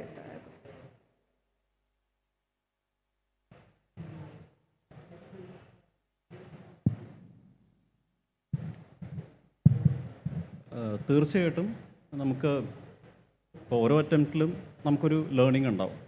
അപ്പോൾ ആദ്യത്തെ അറ്റംപ്റ്റിൽ ഞാൻ ഫെയിൽ ചെയ്ത് പ്രിലിം സ്റ്റേജിലായിരുന്നു. അപ്പോൾ എൻ്റെ റെക്ടിഫിക്കേഷൻ മോസ്റ്റ്ലി വന്നത് പ്രിലിം സ്റ്റേജിൽ തന്നെയാണ്. അപ്പോൾ ഞാൻ പ്രിലിംസിൽ എന്തൊക്കെയാണ് മിസ്റ്റേക്ക് വരുത്തിയെന്നുള്ളത് തന്നെയാണ്. കാരണം ആ സമയത്ത് പ്രിലിംസിൻ്റെ കട്ട് ഓഫ് 2019 എൻ്റെ ആദ്യത്തെ പ്രിലിംസ് എഴുതുന്നത്. അപ്പോൾ 2019 പ്രിലിംസിൻ്റെ കട്ട് ഓഫ് 98 അപ്പോൾ ആ 98 എത്താൻ എനിക്ക് 2 മാർക്കിൻ്റെ കുറവുണ്ടായിരുന്നു. അപ്പോൾ 2020 ഞാൻ അറ്റംപ്റ്റ് കൊടുത്തപ്പോൾ കൂടുതലും പ്രിലിം സെൻട്രിക് ആയിട്ടാണ് ഞാൻ പ്രിപ്പയർ ചെയ്തത്. അപ്പോൾ പ്രിലിംസിൽ ഞാൻ വരുത്തിയ തെറ്റുകൾ എന്തൊക്കെയാണെന്ന് ഞാൻ വ്യക്തമായിട്ട് മനസ്സിലാക്കി. ഞാൻ ചില സബ്ജക്ട്സിൽ ഞാൻ ഫോക്കസ് കൊടുത്തിരുന്നില്ല. പ്രിലിംസ് പറയുന്ന കുറേയധികം സബ്ജക്ട്സ് വരുന്നുണ്ട്. ആ സബ്ജക്ട്സിൽ തന്നെ കുറേ മാർക്സ് കിട്ടുന്ന സബ്ജക്റ്റുകളിൽ ഞാൻ അധികം ഫോക്കസ് ചെയ്തിരുന്നില്ല. പിന്നെ നേരത്തെ പറഞ്ഞ പോലെ തന്നെ ആവശ്യത്തിന് ചോദ്യങ്ങൾ അറ്റംപ്റ്റ് ചെയ്തിരുന്നില്ല. കാരണം നമ്മൾ കുറേ ചോദ്യങ്ങൾ കൂടി അറ്റംപ്റ്റ് ചെയ്യുമ്പോഴാണ് നമുക്ക് ആ റിസ്ക് ഡൈവേഴ്സിഫൈ ചെയ്യാൻ പറ്റുള്ളൂ. കാരണം ഒരു ഒബ്ജക്റ്റീവ് എക്സാമിനേഷനാണ്. ചിലപ്പോൾ തെറ്റാം, ചിലപ്പോൾ ശരിയാവാം. അപ്പോൾ ശരിയാവാൻ സാധ്യതയുള്ള കൂടുതൽ ചോദ്യങ്ങൾ നമ്മൾ അറ്റംപ്റ്റ് ചെയ്യണം. എന്നാൽ മാത്രമാണ് റിസ്ക് ഡൈവേഴ്സിഫിക്കേഷൻ നടക്കുള്ളൂ. അതെനിക്ക് ഫസ്റ്റ് അറ്റംപ്റ്റിലായി ചെയ്യാൻ പറ്റാത്തൊരു കാര്യമായിരുന്നു. സെക്കൻഡ് അറ്റംപ്റ്റിൽ ഇതെല്ലാം ഞാൻ ഏറെക്കുറെ ഓവർകം ചെയ്തു. അതിനുശേഷം എനിക്ക് 120 മാർക്ക് സെക്കൻഡ് അറ്റംപ്റ്റിൽ പ്രിലിംസിലുണ്ടായിരുന്നു. കട്ട് ഓഫിനേക്കാൾ 30 മാർക്ക് കൂടുതലായിരുന്നു. പക്ഷേ ആ സമയത്ത് ഞാൻ മെയിൻസിനെ കുറിച്ച് അത്ര പ്രിപ്പയർഡ് ആയിരുന്നില്ല. മീൻസ് ഞാൻ അത്യാവശ്യം എഴുതി, എന്നിരുന്നാൽ പോലും വളരെ പ്രിപ്പയർഡ് ആയിരുന്നില്ല. അപ്പോൾ മൂന്നാമത്തെ സ്റ്റേജിൽ വന്നപ്പോൾ ഞാൻ ഏറ്റവും കൂടുതൽ കറക്ഷൻ അല്ലെങ്കിൽ കോഴ്സ് കറക്ഷൻ നടത്തിയത് എൻ്റെ മെയിൻസിൽ തന്നെയായിരുന്നു. പ്രിലിംസ് ഞാൻ ഓൾറെഡി സോർട്ടഡ് ആയിരുന്നു ആ പഴയ വർക്ക് കാരണം. അപ്പോൾ മെയിൻസിനെ സംബന്ധിച്ച് ഞാൻ കൂടുതലായിട്ട് ആൻസർ റൈറ്റിംഗ് ചെയ്തു. കാരണം പലപ്പോഴും നമ്മൾ കുറേയധികം നോളജ് അക്യുമുലേറ്റ് ചെയ്യും, പക്ഷേ ആ നോളജ് എന്ന് പറയുന്നത് നമുക്കൊരു ആൻസറായിട്ട് എഴുതാന്നുള്ളതാണ് നമ്മുടെ ഏറ്റവും വലിയ സ്കിൽ. ഇപ്പോൾ 250 വേർഡ്സാണ് ഒരു ആൻസറിന് 15 മാർക്കിൻ്റെ നമ്മൾ എഴുതേണ്ടത്. അതേപോലെ 10 മാർക്ക് ചോദ്യത്തിന് 150 വേർഡ്സാണ് എഴുതേണ്ടത്. അപ്പോൾ എന്ത് ചോദ്യം ചോദിച്ചാൽ ആ 150 വേർഡ്സിൽ UPSCക്ക് ആവശ്യമായിട്ടുള്ള കാര്യം എന്താണോ അത് കൊടുക്കാൻ നമുക്ക് കഴിയണം. അപ്പോൾ അതിന് നമ്മൾ അങ്ങനെ എഴുതി പ്രാക്ടീസ് ചെയ്യണം. ആ എഴുതിയുള്ള പ്രാക്ടീസ് ആയിരുന്നു എന്നെ വളരെയേറെ മെയിൻ സ്റ്റേജിൽ ഹെൽപ്പ് ചെയ്തത്. അപ്പോൾ എൻ്റെ മെയിൻസ് മാർക്ക് വളരെ ഹൈ ആയിരുന്നു. ഇൻ്റർവ്യൂവിൽ ഞാൻ കുറേയധികം പ്രിപ്പയർ ചെയ്തിട്ടില്ല, ഞാൻ ഒരു ഇൻ്റർവ്യൂ അറ്റൻഡ് ചെയ്തിട്ടുള്ളൂ, അത് ഞാൻ ക്ലിയർ ചെയ്തിട്ടുണ്ട്. അപ്പോൾ ഇൻ്റർവ്യൂ പ്രിപ്പറേഷൻ എൻ്റെ വളരെ കുറവായിരുന്നു. ഞാൻ കുറച്ചും കൂടി സെൻസിബിളും റീസണബിളും ആയിട്ടുള്ള ഉത്തരങ്ങൾ പറയാൻ മാത്രമാണ് ശ്രമിച്ചത്. അപ്പോൾ ഇങ്ങനെയാണ് ആ കോഴ്സ് കറക്ഷൻ വന്നിരിക്കുന്നത്. ഇതെല്ലാം ഞാൻ രണ്ടാമത്തെ അറ്റംപ്റ്റിൽ തന്നെ ആ മിസ്റ്റേക്സ് എല്ലാം ഞാൻ കവർ ചെയ്തിരുന്നെങ്കിൽ സെക്കൻഡ് അറ്റംപ്റ്റിൽ ഞാൻ ക്ലിയർ ആയേനെ. പക്ഷേ എനിക്കൊരു അറ്റംപ്റ്റും കൂടി എടുത്തു ആ റിയലൈസേഷൻ വരെ, അത്രേ ഉള്ളൂ. അതുൽ സാർ, അതിനോട് ചേർന്നൊരു ചോദ്യം കൂടെ. സാർ അഖിൽ സാർ ഈ KAS സാർ ക്ലിയർ ചെയ്തല്ലോ. KASൻ്റെ പ്രിലിംസ് മെയിൻസ് പ്രിലിംസ് ഞാൻ എഴുതിയിരുന്നു. ഈ ഗസറ്റഡ് ഓഫീസേഴ്സിന് തരാറ് ഞാൻ പ്രിലിംസ് എഴുതിയിരുന്നു, പ്രിലിംസ് ക്ലിയർ ചെയ്തിരുന്നു. അപ്പോൾ KASഉം സിവിൽ സർവീസും പിന്നീട് ഒരിക്കലും അത് നടന്നിട്ടില്ല, ഒരു തവണയേ നടന്നുള്ളൂ. എന്താണ് അത് രണ്ടും തമ്മിലുള്ള ബന്ധം? സിലബസിൽ കാര്യമായ വ്യത്യാസം എന്താണ്? കാരണം നമ്മുടെ ഓഡിയൻസ് മിക്കവർക്കും KASഉം ഒരു സാധ്യതയാണല്ലോ, അതോടൊന്ന് പറയാമോ? കേരള അഡ്മിനിസ്ട്രേറ്റീവ് സർവീസിന് ഇപ്പോൾ ഒരു പ്രശ്നം ഞാൻ പറയാം. ഏത് വർഷം അത് നോട്ടിഫൈ ചെയ്യുന്നു എന്നുള്ളത് ഒരു വ്യക്തത നമുക്ക് കിട്ടിയിട്ടില്ല. അതുകൊണ്ട് തന്നെ KAS എക്സാമിന് ടാർഗറ്റ് ചെയ്ത് പഠിക്കാൻ പറ്റുമോ എന്നുള്ളതൊരു സംശയമാണ്. എന്നിരുന്നാലും ഞാൻ ചോദ്യത്തിലേക്ക് വരാം. എങ്ങനെയാണ് UPSC എക്സാമും KAS എക്സാമും സിമിലർ ആയിരിക്കുന്നത്, ഡിഫറെൻ്റ് ആയിരിക്കുന്നത്? ഞാൻ KASന് വേണ്ടി സ്പെസിഫിക് ആയിട്ടൊരു പ്രിപ്പറേഷൻ നടത്തിയിട്ടേ ഉണ്ടായിരുന്നില്ല. ഞാൻ എൻ്റെ സിവിൽ സർവീസ് എക്സാമിനേഷൻ പ്രിപ്പറേഷൻ വെച്ച് മാത്രമാണ് കേരള അഡ്മിനിസ്ട്രേറ്റീവ് സർവീസ് പരീക്ഷ എഴുതുന്നത്. കാരണം UPSC മെയിൻസിൻ്റെ ഒരു മാസം മുന്നെയാണ് ഞാൻ KAS മെയിൻസ് എഴുതുന്നത്. പ്രിലിംസിന് ഞാൻ തീരെ പഠിച്ചിട്ടുണ്ടായിരുന്നില്ല, പക്ഷേ മെയിൻസിനാണെങ്കിലും KAS മെയിൻസും UPSC മെയിൻസും തമ്മിൽ ഒരു മാസത്തിന് അന്തരമേ ഉണ്ടായിരുന്നുള്ളൂ. അതുകൊണ്ട് തന്നെ ഈ പ്രിപ്പറേഷൻ ഏറെക്കുറെ സിമിലർ ആയിരുന്നു. എന്നിരുന്നാൽ പോലും KASൽ ഇത്രയും വലിയ ആൻസേഴ്സ് എഴുതേണ്ട കാര്യമില്ല, ചെറിയ ചെറിയ ആൻസേഴ്സ് മതി. കൂടുതലായിട്ട് നോളജാണ് KAS മെയിൻസിനെ ടെസ്റ്റ് ചെയ്യുന്നത്. അത് പലപ്പോഴും UPSC എക്സാമിനേഷന് നോളജ് വെച്ച് ക്ലിയർ ചെയ്യാൻ പറ്റും. പിന്നെ UPSC സിലബസിൽ ഇല്ല, എന്നാൽ കേരള അഡ്മിനിസ്ട്രേറ്റീവ് സർവീസിൽ സിലബസിൽ ഉള്ളതായിട്ടുള്ള ഒരു കാര്യം എന്ന് പറയുന്നത് കേരളമാണ്. കേരളത്തിൻ്റെ ചരിത്രം, കേരളത്തിൻ്റെ ജോഗ്രഫി, കേരളത്തിൻ്റെ എക്കോണമി, ഇതിനെക്കുറിച്ച് മൂന്നും ഒരു വ്യക്തമായിട്ടുള്ള ധാരണ വേണം. അപ്പോൾ കേരള ഹിസ്റ്ററി എന്ന് പറയുന്നത് നമുക്ക് കുറേയേറെ പുസ്തകങ്ങളുണ്ട് കേരള ഹിസ്റ്ററിയെക്കുറിച്ച് പഠിക്കാൻ വേണ്ടി. അപ്പോൾ നമുക്ക് കേരള യൂണിവേഴ്സിറ്റിയുടെ തന്നെ BAക്കുള്ള ബുക്കുകൾ നമുക്ക് പഠിക്കാം. അല്ലെങ്കിൽ തന്നെ ശ്രീധരമേനോൻ്റെ കേരള ചരിത്രം എന്ന് പറയുന്ന പുസ്തകമുണ്ട്. അതൊക്കെ വെച്ച് നമുക്ക് കേരള ചരിത്രത്തിനെക്കുറിച്ചൊരു അവബോധം ഉണ്ടാക്കാം. പിന്നെ കേരള ജോഗ്രഫിയാണ്, അതും ഈ യൂണിവേഴ്സിറ്റി ടെക്സ്റ്റ് ബുക്സ് തന്നെ കേരള ജോഗ്രഫി പഠിക്കാൻ നമുക്ക് വളരെ ഉപയോഗിക്കാം. കേരള എക്കോണമിക്ക് കേരള സർക്കാരിൻ്റെ തന്നെ കേരള എക്കണോമിക് റിവ്യൂ എന്ന് പറയുന്ന ഒരു ചെറിയ ഡോക്യുമെൻ്റ് ഇറക്കുന്നുണ്ട്. അത് വായിച്ചു കഴിഞ്ഞാൽ നമ്മുടെ സാമ്പത്തിക വ്യവസ്ഥിതി എന്താണ്, നമ്മുടെ സാമ്പത്തിക അവസ്ഥ എന്താണ് എന്നുള്ളതിനെക്കുറിച്ചൊക്കെ ഒരു ധാരണ കിട്ടും. അപ്പോൾ ഈ 3 കാര്യങ്ങളും ഏറെക്കുറെ നമുക്ക് മനസ്സിലാക്കാൻ കഴിഞ്ഞു കഴിഞ്ഞാൽ UPSC പ്രിപ്പറേഷൻ വച്ച് തന്നെ കേരള അഡ്മിനിസ്ട്രേറ്റീവ് സർവീസ് എക്സാമിനേഷനും നമുക്ക് ക്ലിയർ ചെയ്യാൻ കഴിയും. Thank you sir. കൊള്ളാം. ചോദിച്ചോളൂ കൂടെ. സർ നമസ്കാരം, എൻ്റെ പേര് ഹൃദ്യ എന്നാണ്. ഞാൻ പാലക്കാട് ജില്ലയിലെ പൊറ്റശ്ശേരി ഹയർ സെക്കൻഡറി സ്കൂളിലാണ് പഠിക്കുന്നത്. ഞാൻ എൻ്റെ അധ്യാപകരോടോ അല്ലെങ്കിൽ പാരൻസിനോടോ ഒക്കെ I want to become a civil service officer എന്ന് പറയുമ്പോൾ, അല്ലെങ്കിൽ എനിക്ക് IAS എന്നുള്ളൊരു പോസ്റ്റിൽ എത്തണമെന്ന് പറയുമ്പോൾ അവരെല്ലാവരും എന്നോട് ഒരുപോലെ പറയുന്നൊരു കാര്യമാണ് നല്ല വായനാശീലം വേണം എന്നുള്ളത്. ഓഫ്കോഴ്സ് എനിക്ക് വായന ഇഷ്ടമാണ്, അതുപോലെ തന്നെ നമ്മുടെ ജീവിതത്തിൽ വായന അനിവാര്യമാണ്. ഇത്തരത്തിലുള്ളൊരു എക്സാമിന് നമ്മുടെ വായന എങ്ങനെയാണ് ഹെൽപ്പ് ചെയ്യുക, ആൻഡ് ഹൗ ടു റീഡ്, എങ്ങനെയാണ് നമ്മൾ വായിക്കേണ്ടത്? Sir, can you answer to that question? How should one read if she is a civil service aspirant?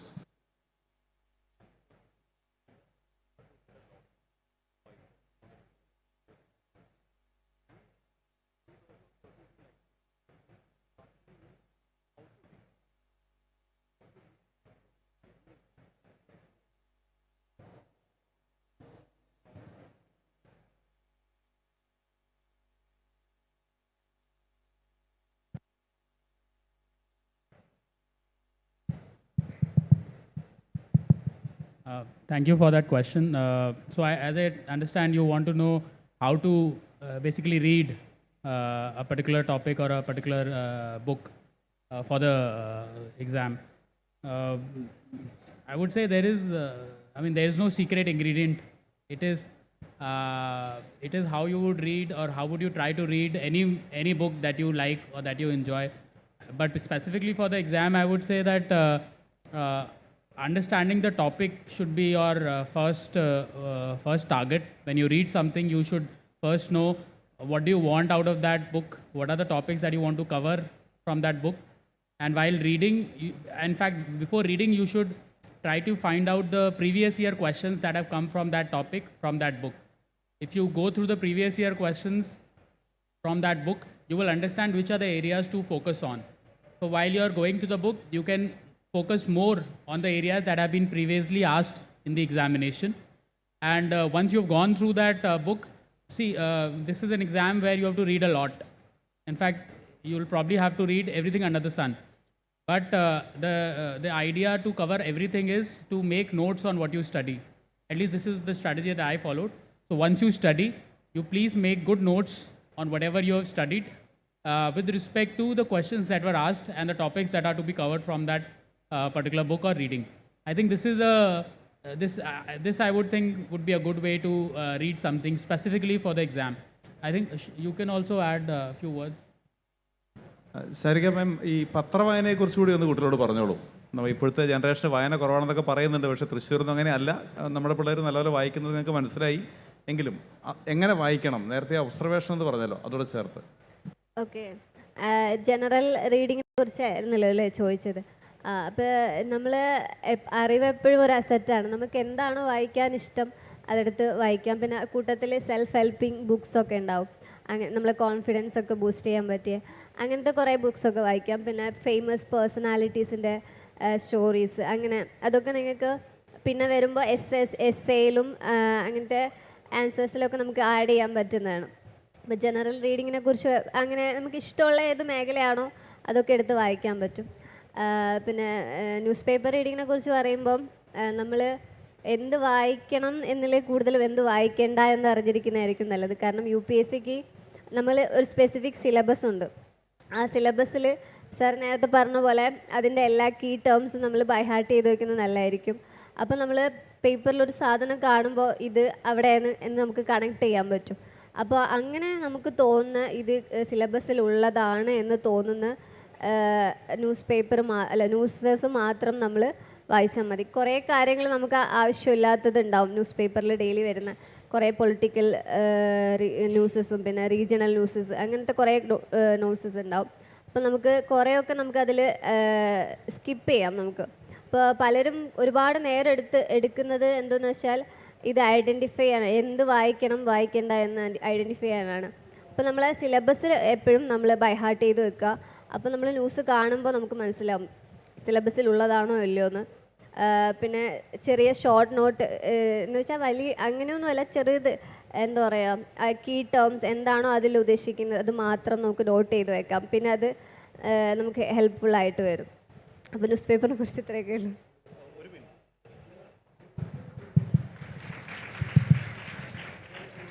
ഇതിലൊരു കാര്യം പറയണമെന്ന് എനിക്ക് തോന്നി. കാരണം വായനയെക്കുറിച്ച് ചോദിച്ചപ്പോൾ ഇത് ചിലപ്പോൾ എല്ലാവർക്കും ഇഷ്ടപ്പെടുന്നൊരു അഭിപ്രായമായിരിക്കില്ല. കാരണം എന്നെ സംബന്ധിച്ച് ഞാൻ വളരെ പരന്ന വായനയുള്ള ഒരാളല്ല. അപ്പോൾ എല്ലാ പുസ്തകങ്ങളും കാണുമ്പോൾ എനിക്ക് വായിക്കാൻ തോന്നാറുമില്ല. അപ്പോൾ വലിയ പുസ്തകങ്ങളൊക്കെ ആണെങ്കിൽ ഞാൻ കുറച്ച് വായിച്ച് ഉറങ്ങിയും പോകും. അപ്പോൾ അങ്ങനത്തെ പ്രശ്നങ്ങൾ എനിക്ക് ഒരു സാധാരണ വായനക്കാരൻ എന്നുള്ള നിലയ്ക്കുണ്ടായിരുന്നു. അപ്പോൾ വായിക്കുന്നത് എന്തായാലും ഗുണം ചെയ്യും, നിങ്ങളുടെ ഭാഷ നന്നാവാനും അതുപോലെ തന്നെ പുതിയ പുതിയ ആശയങ്ങൾ കിട്ടാനൊക്കെ വായിക്കുന്നത് നിങ്ങളെ തീർച്ചയായിട്ടും ഹെൽപ്പ് ചെയ്യും. പക്ഷേ വളരെ പരന്നൊരു വായന സിവിൽ സർവീസ് പരീക്ഷയ്ക്ക് അനിവാര്യമാണോ എന്ന് ചോദിച്ചു കഴിഞ്ഞാൽ അല്ല എന്ന് തീർത്തും പറയാൻ കഴിയും.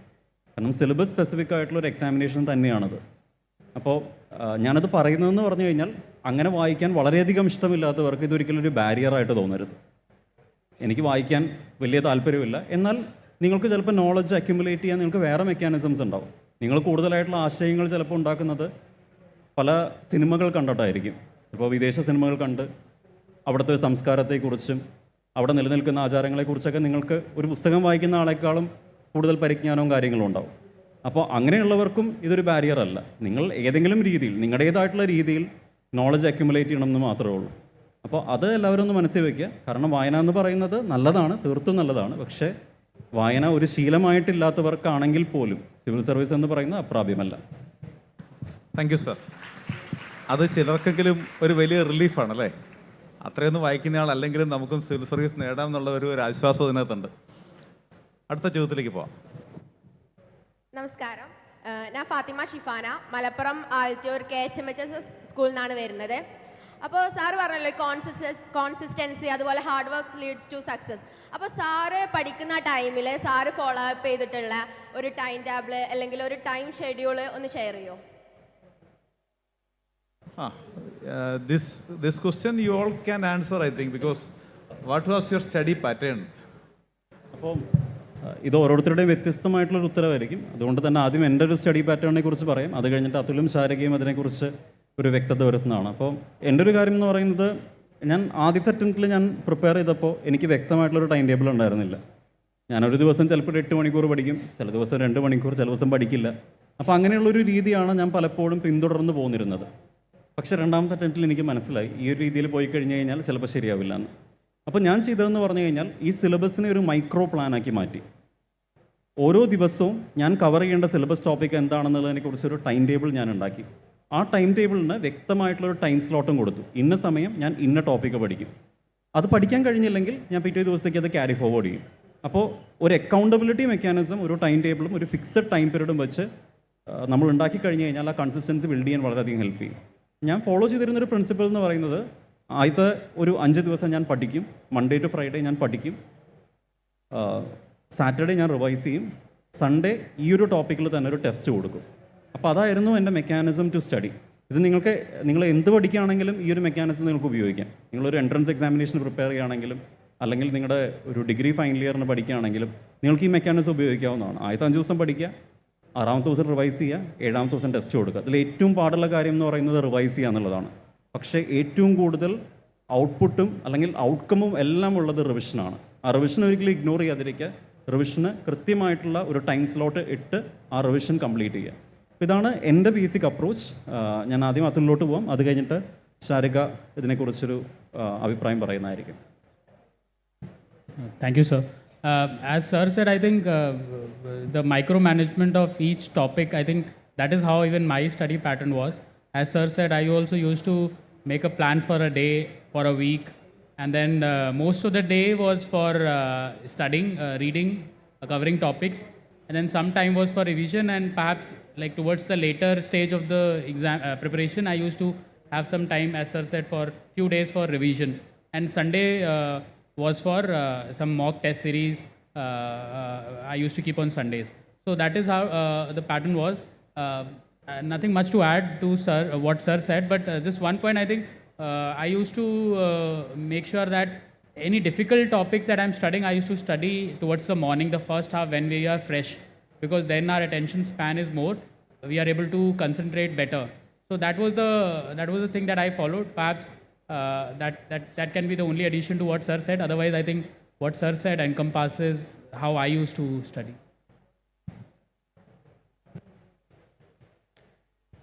ഞാൻ ഈ പ്രിപ്പറേഷൻ സ്റ്റാർട്ട് ചെയ്യുമ്പോൾ ഈ ടോപ്പേഴ്സ് ടോക്കൊക്കെ കേൾക്കും. അപ്പം ഞാൻ എല്ലാ ടോപ്പറും പറയുന്നൊരു കാര്യമാണ്, എല്ലാവരും ടൈം ടേബിളും വ്യത്യസ്തമായിരിക്കും. അപ്പം ഞാനിങ്ങനെ വിചാരിച്ചിട്ടുണ്ട്, എന്തുകൊണ്ട് അവർക്ക് അവരുടെ ടൈം ടേബിൾ പറഞ്ഞു തന്നൂടാ, നമുക്ക് അതുപോലെ തന്നെ അങ്ങ് പഠിച്ചാൽ പോരെ എന്ന് ക്ലിയർ ചെയ്യുമല്ലോ. പക്ഷേ ഞാൻ ഇതിലോട്ട് വന്നപ്പോഴാണ് എനിക്ക് ശരിക്കും മനസ്സിലാവുന്നത്, ഓരോരുത്തർ പ്രിപ്പറേഷനും പലതരത്തിലാണ്. ഓരോ ഇൻഡിവിജ്വൽ ഡിഫറെൻ്റ് ആയിരിക്കുന്ന പോലെ തന്നെയാണ് എല്ലാവരുടെ പ്രിപ്പറേഷൻ സ്ട്രാറ്റജീസും എല്ലാം ഡിഫറെൻ്റ് ആയിരിക്കും. കാരണം ചിലപ്പോൾ ഒരാൾക്ക് പൊളിറ്റി ഭയങ്കര ഈസിയുള്ള സബ്ജക്റ്റ് ആയിരിക്കും, പക്ഷേ മറ്റൊരാൾക്ക് അത് വീക്ക് സബ്ജക്റ്റ് ആയിരിക്കും. അപ്പം നമ്മളെ സ്ട്രെങ്ത്തും വീക്ക്നെസ്സും മനസ്സിലാക്കുക എന്നുള്ളത് തന്നെയാണ് ആദ്യത്തെ കാര്യം. എവിടെയാണോ നമ്മൾ കൂടുതൽ സമയം കൊടുക്കേണ്ടത്, അല്ല എവിടെയാണോ നമുക്ക് കുറച്ച് സമയം കൊടുക്കേണ്ടത് എന്നുള്ളത് നമ്മൾ മനസ്സിലാക്കണം. എന്നെ സംബന്ധിച്ചിടത്തോളം ഞാനങ്ങനെ കൺസിസ്റ്റൻസി മെയിൻറ്റെയിൻ ചെയ്യാൻ ശ്രമിച്ചിട്ടുണ്ട്. എനിക്ക് കുറച്ച് ഹെൽത്ത് ഇഷ്യൂസും കൂടെ ഉള്ളതുകൊണ്ട് ഞാൻ എൻ്റെ ഒരു കൺവീനിയൻറ്റ് ടൈമിലാണ് പഠിച്ചിരുന്നത്. എനിക്ക് ഈ രാവിലെ എണീറ്റ് വായിക്കുക എന്നുള്ളത് പറ്റാത്തൊരു കാര്യമാണ്. ഞാൻ മെയിൻലി രാത്രിയാണ് അധികവും ഇരുന്ന് വായിക്കുന്നത്. ആ ഒരു സമയം എനിക്കൊരു കോൺസെൻട്രേഷൻ കിട്ടുന്നത്. അപ്പോൾ പലർക്കും ചിലർക്ക് രാവിലെ എഴുന്നേറ്റ് വായിക്കുമ്പോഴായിരിക്കും, അതാ ഞാൻ പറഞ്ഞ എല്ലാവരും എന്താ പറയുക ഡിഫറെൻ്റ് ആയിരിക്കുമല്ലോ. അപ്പോൾ ഇത്ര ഹവേഴ്സ് സ്റ്റഡി എന്നുള്ളത് ഇല്ല, ശരിക്കും UPSCക്ക് അങ്ങനെ ഇല്ല. എന്നാലും മിനിമം ഒരു 3-4 മണിക്കൂർ ഡെയിലി പഠിക്കുന്നത് നല്ലതായിരിക്കും എന്നുള്ളത് തന്നെയാണ്. അപ്പോൾ എൻ്റെ സ്ട്രാറ്റജി എന്ന് പറയുമ്പം എല്ലാവരും സാറൊക്കെ പറഞ്ഞ പോലെ തന്നെയാണ്. ഞാൻ ഒരു ദിവസം മിനിമം 2 സബ്ജക്റ്റെങ്കിലും പഠിക്കാൻ നിൽക്കും. കാരണം ഒരു സബ്ജക്റ്റ് തന്നെ നമ്മൾ പഠിക്കുമ്പോൾ അത് ബോറിംഗ് ആയിട്ട് വരും. അപ്പോൾ പിറ്റേന്നും അത് ഓൾട്ടർനേറ്റ് ആയിട്ട് ഇങ്ങനെ സബ്ജക്ട്സ് മാറ്റിയിട്ടാണ് ഞാൻ പഠിച്ചിരുന്നത്. ഒരു ടോപ്പിക്ക് ഇപ്പോൾ ഒരു സബ്ജക്റ്റിൽ ഒരു ടോപ്പിക്ക് പഠിക്കുന്നതിന് മുമ്പേ ഞാൻ പ്രീവിയസ് ക്വസ്റ്റ്യൻസ് നോക്കാറുണ്ട്. ആ ടോപ്പിക്കിൽ നിന്ന് വന്നിട്ടുള്ള പ്രീവിയസ് ക്വസ്റ്റ്യൻസ്. കാരണം അത് നോക്കുമ്പോൾ നമുക്ക് എന്താണ് UPSC ഇതിൽ നിന്നും ഉദ്ദേശിക്കുന്നത്, എന്തായിരിക്കും ക്വസ്റ്റ്യൻ ചോദിക്കാൻ ചാൻസ് ഉള്ളതെന്ന് നമുക്കൊരു ഐഡിയ കിട്ടും. അപ്പോൾ നമുക്ക് എങ്ങനെ ആ ടോപ്പിക്ക് പഠിക്കണം എന്നുള്ളൊരു എന്താ പറയുക ഒരു ഐഡിയ ഉണ്ടാവും. അപ്പോൾ അതുകൊണ്ട് ഞാൻ ഒരു ടോപ്പിക്ക് പഠിക്കുന്നതിന് മുമ്പ് ആ ടോപ്പിക്കിൽ നിന്ന് വന്നിട്ടുള്ള പ്രീവിയസ് ക്വസ്റ്റ്യൻസ് നോക്കാറുണ്ടായിരുന്നു. പിന്നെ സാറൊക്കെ പറഞ്ഞ പോലെ തന്നെ റിവൈസ് ചെയ്യും, ടെസ്റ്റ് എടുക്കാറുണ്ട്. ഇതൊക്കെ തന്നെയാണ്, അതൊക്കെ എല്ലാവരും കോമൺ ആയിട്ടുള്ള കാര്യങ്ങൾ തന്നെയാണ്. അപ്പോൾ നമ്മൾ എന്താ ടൈം ടേബിൾ ഉണ്ടാക്കുമ്പോൾ നമ്മൾ ശ്രദ്ധിക്കേണ്ടത് നമുക്ക് എവിടെയാണ് നമ്മൾ വീക്ക്, എവിടെയാണ് നമ്മൾ സ്ട്രോങ് എന്ന് ഐഡൻറ്റിഫൈ ചെയ്തിട്ട് അതിനനുസരിച്ച് ടൈം ഡിവൈഡ് ചെയ്യുക എന്നുള്ളതാണ്. കൊള്ളാം, താങ്ക് യു. ഒരു കാര്യം നമുക്ക് മനസ്സിലാവുന്നത് ഇവരുടെ സമയമൊക്കെ മാറ്റുകയാണെങ്കിലും ഇവർക്ക് ഒരു മിനിറ്റ് വേണം ഇരുന്നോ, അടുത്ത ചാൻസ് തരാം. ഇവർക്കെല്ലാം ഒരു നിശ്ചിത സമയം വർക്ക് ചെയ്തിട്ടുണ്ടെന്നും അവർക്കൊരു പ്ലാൻ ഉണ്ടായിരുന്നുള്ളതാണ്. ഇവർക്ക് വേണ്ടി ഒരു ചോദ്യം കൂടി എനിക്ക് ചോദിക്കാനുള്ളത്, ഇന്നത്തെ കുട്ടികളുടെ ഏറ്റവും അധികം സമയം അപഹരിക്കുന്ന ഒരു കാര്യം സോഷ്യൽ മീഡിയയും ഇൻ്റർനെറ്റുമാണ് അല്ലേ? എന്തായിരുന്നു നിങ്ങളുടെ അതിനോടുള്ള ഒരു അപ്രോച്ച് എന്നും കൂടി അറിയാൻ ഞങ്ങൾക്ക് താല്പര്യമുണ്ട്. How did you manage social media? Was it a burden or have you used it effectively during your preparation time? Adul sir, you can start.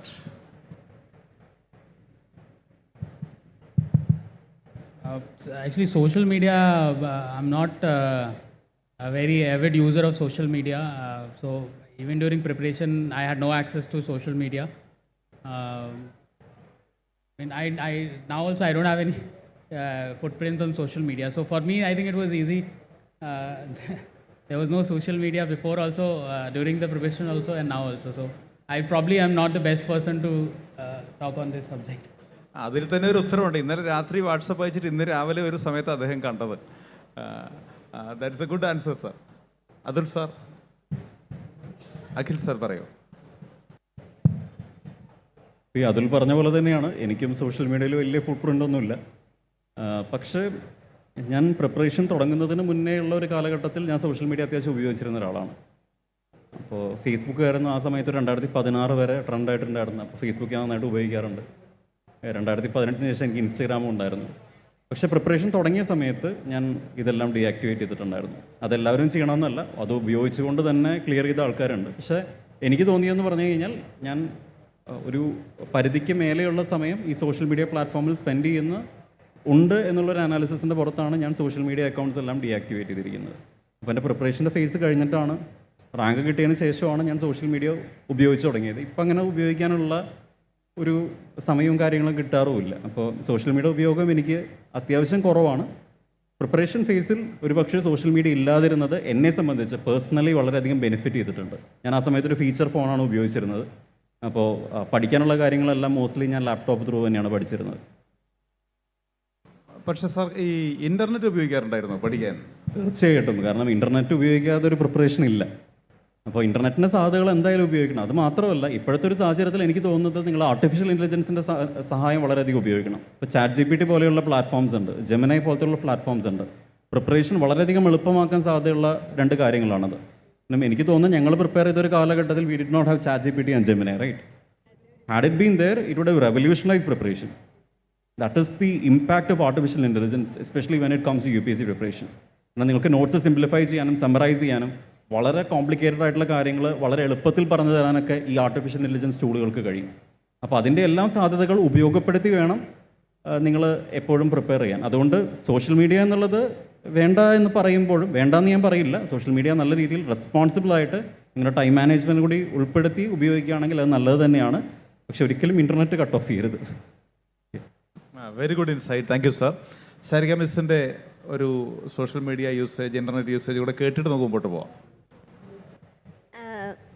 ഞാനിതുപോലെ തന്നെ വാട്സപ്പ് യൂസ് ചെയ്തിട്ടുണ്ട്. വാട്സപ്പ് ടെലഗ്രാമും ഞാൻ യൂസ് ചെയ്തിട്ടുണ്ട്.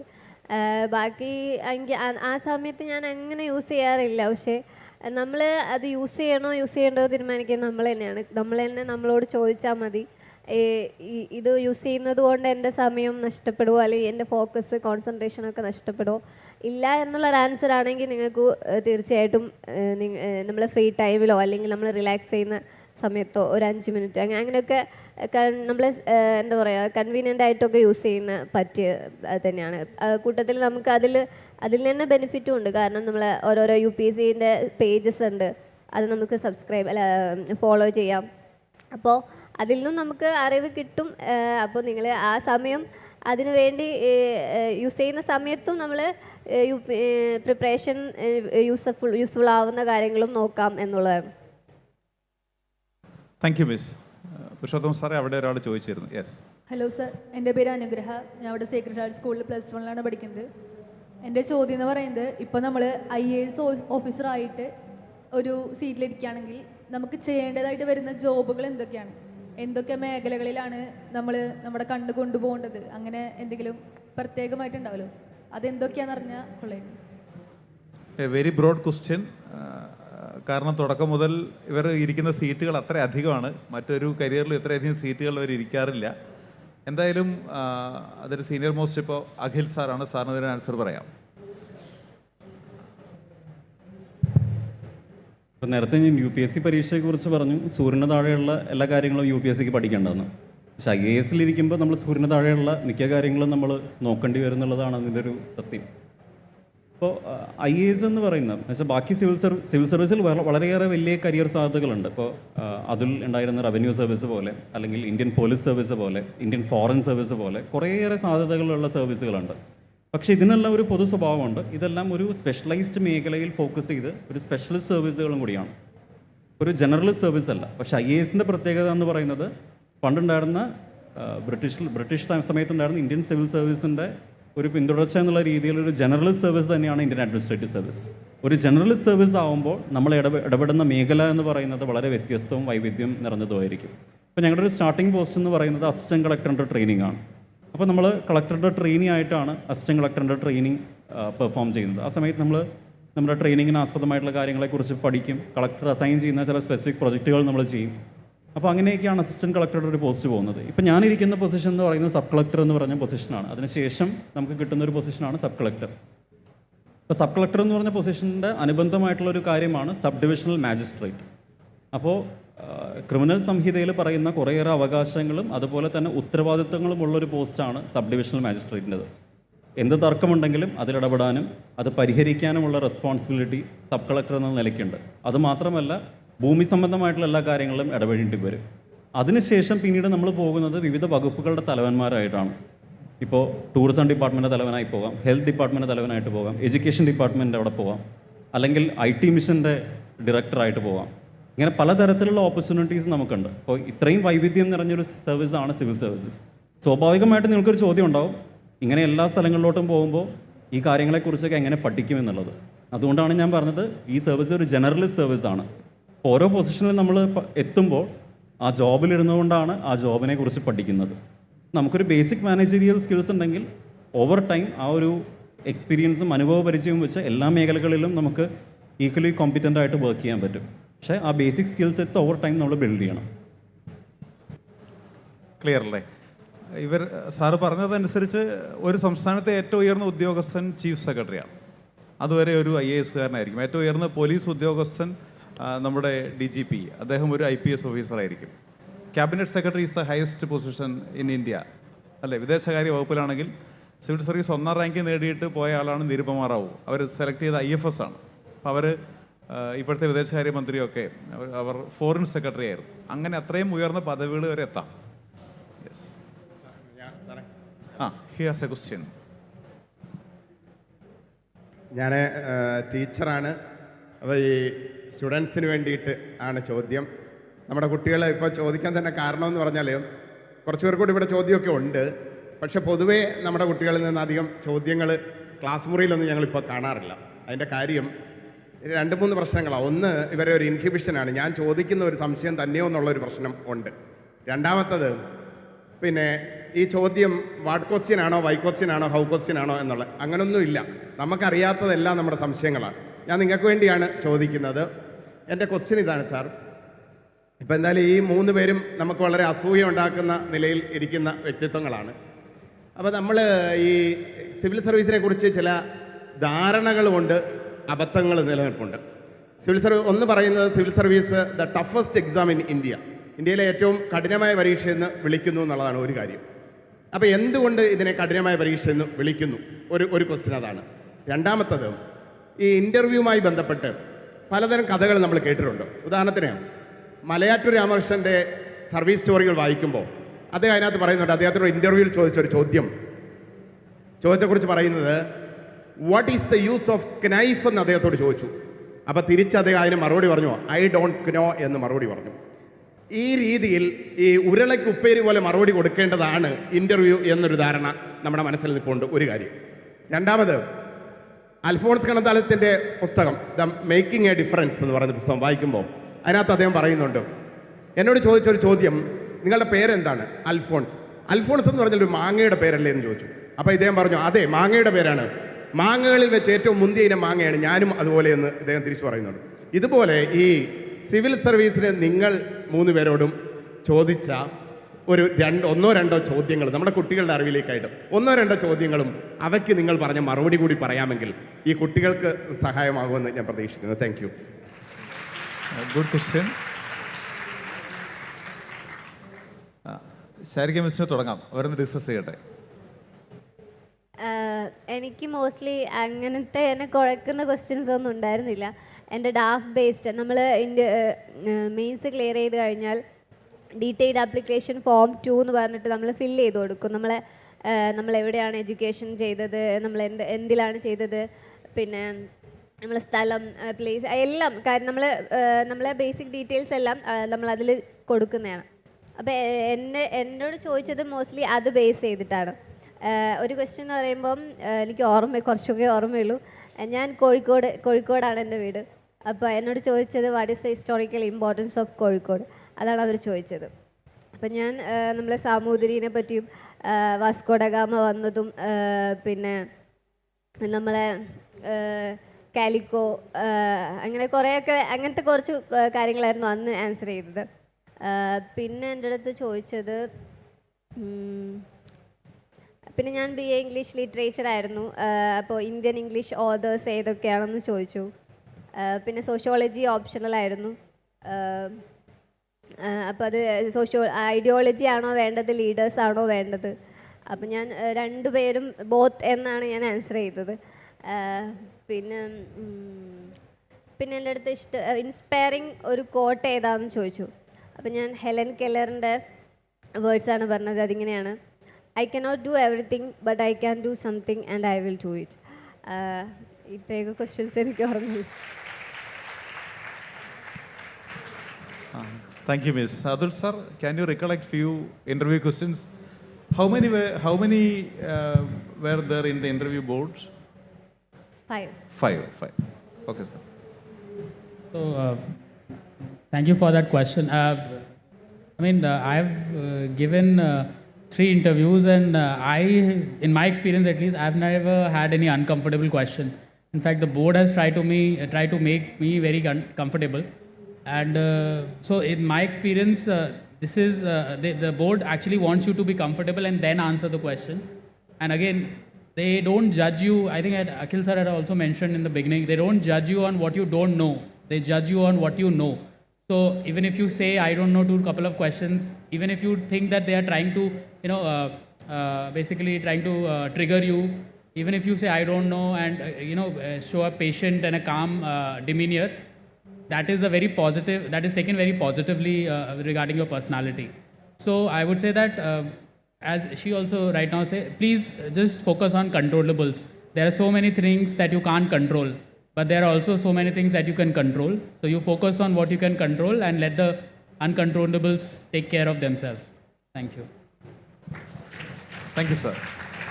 Adul sir, ഓർമ്മയുണ്ടോ അഖിൽ സാറിന് ചില ചോദ്യങ്ങൾ ഉത്തരം പറയാൻ പറ്റുമോ? ഇപ്പോൾ ഈ പറഞ്ഞ പോലെ തന്നെയാണ് എൻ്റെ അനുഭവം. അപ്പോൾ വളരെ പ്രഗത്ഭരായിട്ടുള്ള ആൾക്കാർ അവരുടെ എക്സ്പീരിയൻസ് ഷെയർ ചെയ്തപ്പോൾ ഇങ്ങനെ ട്രിക്കി ചോദ്യങ്ങൾ പണ്ടൊക്കെ ഉണ്ടായിരുന്നിട്ടുണ്ടാവാം. പക്ഷെ എനിക്ക് തോന്നുന്നു സിവിൽ സർവീസിൻ്റെ രീതിയും മട്ടുമൊക്കെ കുറേയേറെ മാറിയിട്ടുണ്ട്. അപ്പോൾ ഇപ്പോൾ ചോദിക്കുന്ന ചോദ്യങ്ങൾ എന്ന് പറയുന്നത് ഒരു സാധാരണക്കാരന് പറയാൻ പറ്റുന്ന ഉത്തരങ്ങൾ തന്നെയാണ് ഇപ്പോൾ പലപ്പോഴും ചോദിക്കുന്നത്. നമ്മൾ പഠിച്ച വിഷയത്തിൽ നിന്ന്, അല്ലെങ്കിൽ ഇപ്പോൾ സമൂഹത്തിൽ നടക്കുന്ന കാര്യങ്ങളെക്കുറിച്ച്, അങ്ങനത്തെ വിഷയങ്ങളാണ് പലപ്പോഴും ചോദ്യമായിട്ട് വരുന്നത്. നമ്മൾ കളിക്കെങ്കിലും പറയും, ഒരു സിവിൽ സർവീസ് ഇൻ്റർവ്യൂ എന്ന് പറയുമ്പോൾ നമ്മുടെ പ്രായത്തിനേക്കാൾ ഇരട്ടിയോ അല്ലെങ്കിൽ 2 ഇരട്ടിയോ പ്രായമുള്ള ആൾക്കാരാണ് നമ്മുടെ മുമ്പിലിരിക്കുന്നത്. അപ്പോൾ നമ്മുടെ മുത്തച്ഛനോടോ അമ്മമ്മോടോ ഒക്കെ സംസാരിക്കുന്ന പോലെ തന്നെ, അല്ലെങ്കിൽ വളരെ സീനിയറായിട്ടുള്ള കുറച്ച് ആൾക്കാരോട് സംസാരിക്കുന്ന അതേ ടോണും മട്ടും വച്ച് തന്നെ ഉത്തരങ്ങൾ പറയുകയാണെങ്കിൽ അത്യാവശ്യം നല്ല മാർക്ക് കിട്ടുമെന്നാണ് നമ്മൾ ജനറലി പറഞ്ഞു പോകാറുള്ളൊരു കാര്യം. പിന്നെ രണ്ടാമത്തെ ഒരു കാര്യം അതുൽ പറഞ്ഞത് വളരെ ശരിയാണ്. കാരണം ബ്ലഫ് ചെയ്യാതിരിക്കുക. കാരണം എനിക്കൊരു ചോദ്യം അറിയില്ലെങ്കിൽ അതിൻ്റെ പിന്നിൽ നമ്മളൊരു ആൻസർ പറഞ്ഞ് ഒരു സ്ഥലത്ത് വീണ് അവിടെ കിടന്ന് ഉരുളാതിരിക്കുന്നതാണ് ഏറ്റവും നല്ലത്. അറിയില്ലെങ്കിൽ അറിയില്ല എന്നുള്ളത് വളരെ വ്യക്തമായി കോൺഫിഡൻസോടുകൂടി പറയാം. എന്നോട് ചോദിച്ച 1-2 ചോദ്യങ്ങൾ എന്ന് പറയുന്നത്, ഞാൻ നിയമമാണ് പഠിച്ചത്. അപ്പോൾ എന്നോട് ശബരിമല വിധിന്യായത്തിനെ കുറിച്ച് ചോദിച്ചിട്ടുണ്ടായിരുന്നു, അതിലുള്ള എൻ്റെ അഭിപ്രായത്തിനെക്കുറിച്ചൊക്കെ ചോദിച്ചിട്ടുണ്ടായിരുന്നു. അപ്പോൾ അങ്ങനെ ഒരു ചോദ്യം വരുമ്പോൾ നമ്മളൊരു എക്സ്ട്രീം ആയിട്ടുള്ള സ്റ്റാൻഡ് എടുക്കാതിരിക്കുക. അത് വളരെ ഇമ്പോർട്ടൻ്റ് ആണ്. നമുക്ക് ചിലപ്പോൾ വ്യക്തിപരമായിട്ട് ഇങ്ങനത്തെ ഒരു അഭിപ്രായം ഉണ്ടാവും, ഇങ്ങനെയാണ് കാര്യങ്ങൾ, ഇങ്ങനെ ആവണം എന്നുള്ളതിനെക്കുറിച്ചൊരു വ്യക്തിപരമായിട്ടുള്ള അഭിപ്രായം ഉണ്ടാവും. പക്ഷേ 2 സൈഡും ആലോചിച്ചതിന് ശേഷം ഒരു റീസണബിൾ ആയിട്ടുള്ളൊരു മറുപടി, അതും ഭരണഘടനയുടെ നിയമങ്ങളും അതുപോലെ തന്നെ ഭരണഘടനയുടെ ആശയങ്ങളും ഉൾക്കൊള്ളുന്ന രീതിയിലുള്ളൊരു മറുപടിയാണ് അങ്ങനത്തെ ചോദ്യങ്ങൾക്ക് നമ്മൾ കൊടുക്കേണ്ടത്. കാരണം ഒരു IAS കാരനാണെങ്കിൽ, അല്ലെങ്കിൽ ഒരു ഇന്ത്യൻ പോലീസ് സർവീസ് ഓഫീസർ ആണെങ്കിൽ, ഒരു സിവിൽ സർവീസ് ഓഫീസർ ആണെങ്കിൽ ആ ചോദ്യത്തിനെ നമ്മൾ എങ്ങനെ കാണുന്നു, ആ ആറ്റിറ്റ്യൂഡാണ് അവിടെ ടെസ്റ്റഡ് ആവുന്നത്. അല്ലാണ്ട് ഞാനെന്ന് പറയുന്ന വ്യക്തിയുടെ ഒരു ആശയങ്ങളോ അല്ലെങ്കിൽ ഞാൻ പ്രതിദാനം ചെയ്യുന്ന മൂല്യങ്ങളൊന്നും അല്ല അവിടെ ചർച്ചയാവുന്നത്, ഭരണഘടനാ മൂല്യങ്ങളാണ്. അപ്പോൾ അത് ഉയർത്തിപ്പിടിച്ചുകൊണ്ട് തന്നെ ഒരു മറുപടി നമുക്ക് പറയാൻ പല കാര്യങ്ങൾക്കും പല വിഷയങ്ങൾക്കും ചെയ്യാൻ പറ്റുകയാണെങ്കിൽ നല്ലതായിരിക്കും. അതുകൊണ്ട് തന്നെ എല്ലാ പെർസ്പെക്റ്റീവും ആലോചിക്കുക. ഒരു വിഷയം വരുമ്പോൾ അതിൽ എത്ര സ്റ്റേക്ക് ഹോൾഡേഴ്സ് ഉണ്ട്, ആരെയൊക്കെ അത് ബാധിക്കും, ഞാൻ പറയുന്ന ഉത്തരം ഈ പറയുന്ന ബാധിക്കപ്പെട്ട വ്യക്തികൾക്ക് കൂടി ഗുണം ചെയ്യുന്ന ഒരു ഉത്തരമാണോ, ഇങ്ങനെയാണ് നമ്മൾ സിവിൽ സർവീസ് ഇൻ്റർവ്യൂവിന് വേണ്ടി പ്രിപ്പയർ ചെയ്യേണ്ടത്. അപ്പോൾ ഒരു ഓപ്പൺ മൈൻഡ് വെച്ച് നമ്മൾ ആ ഇൻ്റർവ്യൂവിനെ നേരിടുകയാണെങ്കിൽ കുറേയേറെ ഹെൽപ്ഫുൾ ആയിരിക്കും. Thank you sir. ഒരു ചോദ്യം കൂടെ അഖിൽ സാറിനോടാണ്. സാറ് ന്യൂവാൽസി പഠിച്ചപ്പോൾ ഉള്ള സാറിൻ്റെ എക്സ്പീരിയൻസ്, മൂട്ടിങ്ങിലും ഡിബേറ്റിലും ഒക്കെ വളരെ സജീവമായിരുന്നു എന്ന് സാറിനെ കുറിച്ചുള്ള ഇതിൽ ഞാൻ വായിച്ചു. അപ്പോൾ അത് ഇൻ്റർവ്യൂവിന് സഹായിക്കുന്നുണ്ടോ? സിവിൽ സർവീസ് പ്രിപ്പറേഷനിൽ ഇവരിപ്പോൾ ഡിഗ്രിക്ക് പോകേണ്ടവരാണല്ലോ. ഡിഗ്രി കാലഘട്ടത്തിലൊക്കെ ഇവരിപ്പോൾ സെൻട്രൽ യൂണിവേഴ്സിറ്റിയിലോ കേരളത്തിലോ ഡിഗ്രിയൊക്കെ ചെയ്യുകയാണെങ്കിൽ ആ സമയത്ത് സാറ് ചെയ്ത പോലുള്ള ആക്ടിവിറ്റികളിൽ ഇവർ ഇൻവോൾവ് ആവുന്നത് സിവിൽ സർവീസ് പ്രിപ്പറേഷനെ സഹായിക്കുമോ? തീർച്ചയായിട്ടും അതെല്ലാം ഒരു ആത്മവിശ്വാസത്തിന് വളരെയധികം ഹെൽപ്പ് ചെയ്യുന്ന കാര്യങ്ങളാണ്. നമ്മളൊരു ഡിബേറ്റ് എന്നൊക്കെ പറയുമ്പോൾ നമ്മളൊരു ആശയ സംവാദമാണല്ലോ. ആശയ സംവാദമൊക്കെ നടത്തുമ്പോൾ നമുക്ക് ആശയങ്ങൾ പറയാനും അത് പ്രകടിപ്പിക്കാനുള്ള ഒരു ആത്മധൈര്യവും വിശ്വാസവും ഒക്കെ ഉണ്ടാവും. അത് തീർച്ചയായിട്ടും നമ്മളെ സഹായിക്കുന്ന ഒന്നാണ്. പക്ഷെ അതുകൊണ്ട് വളരെ വാക്ചാതുര്യമുള്ള ആൾക്കാർക്ക് മാത്രമേ സിവിൽ സർവീസ് ഇൻ്റർവ്യൂ കീഴ്പ്പെടുത്താൻ പറ്റുള്ളൂ എന്നുള്ള ഒരു തരത്തിലുള്ള ഒരു മിത്തും നിങ്ങൾ ബിലീവ് ചെയ്യേണ്ട. കാരണം ഞാൻ മനസ്സിലാക്കിയെടുത്തോളം എൻ്റെ സുഹൃത്തുക്കളുണ്ട്, അതുപോലെ തന്നെ എനിക്ക് മുമ്പ് ക്ലിയർ ചെയ്ത ആൾക്കാരുണ്ട്, അതിന് ശേഷം ക്ലിയർ ചെയ്തവരുണ്ട്. അവരിൽ നിന്നെല്ലാം മനസ്സിലാക്കിയൊരു കാര്യം എന്ന് പറയുന്നത്, കുറേയേറെ സംസാരിക്കാൻ അല്ലെങ്കിൽ വളരെ സ്കിൽഫുള്ളായിട്ട് ആർട്ടിക്കുലേറ്റ് ചെയ്യാൻ പറ്റാത്ത ആൾക്കാർക്കും നല്ല മാർക്ക് കിട്ടിയിട്ടുണ്ട്. കാരണം അവരുടെ ഉത്തരം സെൻസിബിൾ ആയിരുന്നു. ഇപ്പോൾ കുറച്ച് സമയമെടുത്തിട്ടാണ് അത് പറയുന്നതുണ്ടെന്നുണ്ടെങ്കിലും, നിങ്ങളുടെ ഇംഗ്ലീഷ് വളരെ ഫ്ലുവൻ്റ് അല്ല, നിങ്ങൾ സ്റ്റട്ടറും സ്റ്റാമറും ചെയ്യുന്നുണ്ടെങ്കിൽ പോലും നിങ്ങൾ പറയുന്ന ഉത്തരം സെൻസിബിൾ ആണെങ്കിൽ നിങ്ങൾക്ക് നല്ലൊരു മാർക്ക് സിവിൽ സർവീസ് ഇൻ്റർവ്യൂവിൽ പ്രതീക്ഷിക്കാം. അപ്പോൾ അതുകൊണ്ട് ആ മിത്തും കൂടി ബ്രേക്ക് ചെയ്യുന്നത് വളരെ നല്ലതാണ്. വളരെ ഒരു ഫ്ലുവൻറ്റ് എക്സ്ട്രാordinary ഇംഗ്ലീഷൊന്നും സിവിൽ സർവീസ് ഇൻ്റർവ്യൂവിനെ സംബന്ധിച്ച് ആവശ്യമില്ല. സെൻസിബിൾ ആയിട്ടുള്ള ഉത്തരങ്ങൾ മതി. Thank you sir. ഇവർ നമ്മളെ റിലാക്സ് ചെയ്യിക്കുന്നുണ്ടല്ലേ, നന്നായി ഇത്തരം മറുപടികൾ. സാർ അടുത്തത് ഇതെവിടെ ഒരു കുട്ടിയുണ്ട്. ഓക്കെ, മോൾക്ക് ശേഷം നമുക്ക് അധികം ഡൗട്ട്സിന് സമയമില്ല, ചോദിച്ചോ. Hi sir. Hi ma'am, good afternoon. എൻ്റെ പേര് പാർവതി, ഞാൻ മാർത്തോമയിലാണ് പഠിക്കുന്നത്. എൻ്റെ ആഗ്രഹം ഒരു IPS ഓഫീസറാണ്. അപ്പോൾ സാറ് ഇൻ്റർവ്യൂവിനെ പറ്റി പറഞ്ഞല്ലോ, ഇനി അത് കഴിഞ്ഞിട്ടുള്ള ട്രെയിനിങ്ങിനെ പറ്റി ഒന്ന് പറഞ്ഞുതരുമോ? ജനറലി ട്രെയിനിങ്ങിനെ കുറിച്ച് നിങ്ങൾക്ക് 2 പേർക്കാണ് പറയാൻ സാധിക്കുക. ശാരിക മിസ് ട്രെയിനിങ്ങിന് പോകുന്നതേ ഉള്ളൂ. സിവിൽ സർവീസ് കിട്ടിക്കഴിഞ്ഞുള്ള പരിശീലനം എങ്ങനെയാണ്? Actually, you're specifically asking for IPS training, or is it, or normal, like, okay. So once you get selected, you have to attend the 3 months foundation course at Mussoorie. All the services have to attend this compulsorily. And thereafter, after these 3 months, you go and join your respective training. For example, for IPS, it is the National Police Academy in Hyderabad. For IRS, it is the National Academy of Direct Access in Nagpur. So personally, I would say being in Labasna, the foundation course is like the best time of our lives. At least it was for me, those 3 months. It's a fantastic atmosphere because you have all these selected candidates from all around the country. They come, they are staying together in academy. There are so many activities going on, cultural program, the extracurricular activities, sports program. So it's a fantastic environment, and I think among all the civil servants, they will fondly remember the days of foundation course. Thereafter, you go to your own academies, and for IAS, it is Mussoorie, Labasna only. So there we have our service-specific training, and that is also a very good experience. I thoroughly enjoyed my phase 1. I think sir also just now returned from his phase 2, so he can share his experience. But the training is mostly centered around what the service is about. For example, in IAS, we are given theory training in theory of law, management, economics, political science. Then some of us have to learn the language also, especially those who are going to a cadre where the language is not their mother tongue. So all these kind of training is given, and there are certain extracurricular activities. There is trek, there are sports day also. So it's an amalgamation of all these things. It's a beautiful time to be there, but it comes after hard work of almost 1.5 years. So that is how it is. I'll ask sir to also share his experience. 30 minutes. അപ്പോൾ നിങ്ങൾക്ക് എല്ലാവർക്കും ട്രെയിനിങ്ങിനെ കുറിച്ചൊരു കൗതുകം ഉണ്ടാവും, കാരണം പല കഥകളും ട്രെയിനിങ്ങിനെ കുറിച്ച് കേട്ടിട്ടുണ്ടാവും. ഏറെക്കുറെ ആ കഥകളൊക്കെ ശരിയാണെന്ന് വേണമെങ്കിൽ എനിക്കും പറയാം. കാരണം നമ്മൾ IAS ട്രെയിനിങ്ങിനായിട്ട് നമ്മൾ ആദ്യം എത്തിച്ചേരുന്നത് മസൂരിയിലാണ്. മസൂരിയെക്കുറിച്ച് മലനിരകളുടെ രാജ്ഞി എന്നൊക്കെ ഒരു വിശേഷണമുണ്ട്. ക്യൂൻ ഓഫ് ഹിൽസ് എന്നൊക്കെ നമ്മൾ മസൂരിയെക്കുറിച്ച് പറയും. അത്രയേറെ ഭംഗിയുള്ളൊരു സ്ഥലമാണ് മസൂരി. അപ്പോൾ അവിടെ ഉള്ള ഒരു ബിൽഡിങ്ങാണ് ഈ Lal Bahadur Shastri national academy of administration എന്ന് പറയുന്നത്. അപ്പോൾ അത് തന്നെ ഒരു എക്സ്പീരിയൻസ് ആണ്. മസൂരിയെ പോയിട്ട് ട്രെയിൻ ചെയ്യുക എന്നുള്ളത് എന്നെ സംബന്ധിച്ചൊക്കെ വളരെ ഒരു സ്വപ്നതുല്യമായിട്ടുള്ള എക്സ്പീരിയൻസ് ആയിട്ട് തന്നെയാണ് എനിക്ക് തോന്നിയിരിക്കുന്നത്. നിങ്ങൾക്കവിടെ എല്ലാ ഓപ്ഷൻസും ഉണ്ട്. ഇപ്പോൾ അവിടെയുള്ള ട്രെയിനിങ് കൊണ്ട് നിങ്ങൾ ട്രെയിനിങ്ങിൽ പഠിപ്പിക്കുന്ന കാര്യങ്ങൾ കൊണ്ട് നിങ്ങളൊരു വലിയ ഡിഫറൻ്റ് ആയിട്ടുള്ളൊരു വ്യക്തിയാവുന്നുള്ള അഭിപ്രായം എനിക്കില്ല. പക്ഷെ അവിടെ കാണുന്ന കാഴ്ചകളും അല്ലെങ്കിൽ അവിടെ നിന്നുണ്ടാകുന്ന അനുഭവങ്ങളും, ഇപ്പോൾ ക്ലാസ് റൂം ട്രെയിനിങ്ങിനേക്കാൾ കൂടുതൽ ആ അനുഭവങ്ങളിൽ നിന്ന് നിങ്ങൾ കുറേയേറെ കാര്യങ്ങൾ പഠിക്കും. അവിടെ ഉണ്ടാക്കുന്ന സൗഹൃദങ്ങൾ, ഇപ്പോൾ അത് അഡ്മിനിസ്ട്രേറ്റീവ് സർവീസിനെ സംബന്ധിച്ച് വളരെ ഇമ്പോർട്ടൻ്റ് ആണ്. കാരണം കശ്മീർ തൊട്ട് കന്യാകുമാരി വരെയുള്ള എല്ലാ സ്ഥലങ്ങളിലും ഒരു ഇന്ത്യൻ അഡ്മിനിസ്ട്രേറ്റീവ് സർവീസ് ഓഫീസറും ഇന്ത്യൻ പോലീസ് സർവീസ് ഓഫീസറും എല്ലാം ഉണ്ടാവും. ഓൾ ഇന്ത്യ സർവീസാണ്, ഫോറസ്റ്റ് സർവീസ് ഓഫീസറും കാണും. അപ്പോൾ അവരുമായിട്ടുള്ള ആ നെറ്റ്വർക്ക് നമ്മളെ വളരെയധികം സഹായിക്കും. അപ്പോൾ ഇതൊക്കെയാണ് മസൂറിലുള്ള ട്രെയിനിങ്. ഇപ്പോൾ ഈ പറഞ്ഞ പോലെ തന്നെ ഹോഴ്സ് റൈഡിങ് തൊട്ട് സ്വിമ്മിങ് ആണെങ്കിലും എന്ത് ഗെയിംസ് ആണെങ്കിലും പഠിക്കാനുള്ള ഒരു അവസരം കൂടിയാണ് ഈ മസൂറിലുള്ള ട്രെയിനിങ് എന്ന് പറയുന്നത്. Thank you sir. നമുക്ക് ഒരു ഡൗട്ട് കൂടെ ചോദിക്കാം. ഇവിടെ കൊടുക്കുമോ സാർ? ഈ കുട്ടി അതിന് മുമ്പ് ചോദിച്ചതാണ്. May be one more doubt. അതാണ് നമുക്ക് ലാസ്റ്റ് ഡൗട്ട്. സാറിന് 1-5 വരെ ഞാൻ ചോദിച്ചിട്ടുണ്ട്. യെസ്. എൻ്റെ പേര് ഉത്തര. ഞാൻ SNHHS ഇരിഞ്ഞാലക്കുടയിൽ പഠിക്കുന്ന +1 വിദ്യാർത്ഥിനിയാണ്. അപ്പോൾ ഈ പഠന കാലയളവിൽ നമുക്ക് സ്ട്രെസ്ഡായി തോന്നാം. അപ്പോൾ ഈ സ്ട്രെസ്സൊക്കെ കുറയ്ക്കാൻ എന്തൊക്കെയാണ് ചെയ്തത്? പിന്നീട് ഒരു ക്വസ്റ്റ്യനും കൂടി, എനിക്ക് ഈ സെഷൻ തുടങ്ങിയപ്പോൾ തൊട്ട് ഈ ക്വസ്റ്റ്യൻ ചോദിക്കണം എന്ന് ആഗ്രഹം ഉണ്ടായിരുന്നു, പക്ഷേ എൻ്റെ ഒരു പേടി എന്നെ സഹായിച്ചില്ല. ഇപ്പോൾ ഇത് ചോദിച്ചില്ലെങ്കിൽ എനിക്ക് വീട്ടിൽ ചെല്ലുമ്പോൾ അയ്യോ ഞാൻ ഇത് ചോദിച്ചില്ല എന്ന് എനിക്ക് തോന്നും. അപ്പോൾ ഈ പേടി കുറയ്ക്കാൻ എന്തൊക്കെയാണ് ചെയ്യേണ്ടത്? ഇങ്ങനെ ചോദിച്ചാൽ മതി, പേടി കുറയും. എന്നാൽ ഇവരുടെ ആൻസറോടെ കേൾക്കാം. ശരിക്കും മിസ്. നേരത്തെ പറഞ്ഞ പോലെ ഞാൻ ഇതുപോലെ സ്ട്രെസ്സായിരിക്കുമ്പോൾ നമ്മൾക്ക് ഇഷ്ടമുള്ള കാര്യം ചെയ്യുക എന്നുള്ളത് തന്നെയാണ്. എന്ന് വെച്ചാൽ എന്നെ സംബന്ധിച്ചോളം എനിക്ക് വേറെ ഒന്നും ചെയ്യാൻ പറ്റും. ഞാൻ വായിക്കുക, അത് തന്നെയാണ് എൻ്റെ ബേസ്. അപ്പോൾ നമ്മളെ ഇഷ്ടമുള്ള ബുക്ക് എന്ന് വെച്ചാൽ പഠിക്കുന്ന ബുക്കല്ല, മറിച്ച് ലൈബ്രറീസൊക്കെ ഉണ്ടാവുമല്ലോ. അപ്പോൾ നമുക്ക് ഏതാണോ, കഥയാണോ നോവലാണോ എന്താണോ നമുക്കിഷ്ടം, ആ ഒരു ബുക്ക് അതൊക്കെ എടുത്ത് വായിക്കലാണ്. പിന്നെ സിനിമ കാണും, പാട്ട് കേൾക്കും.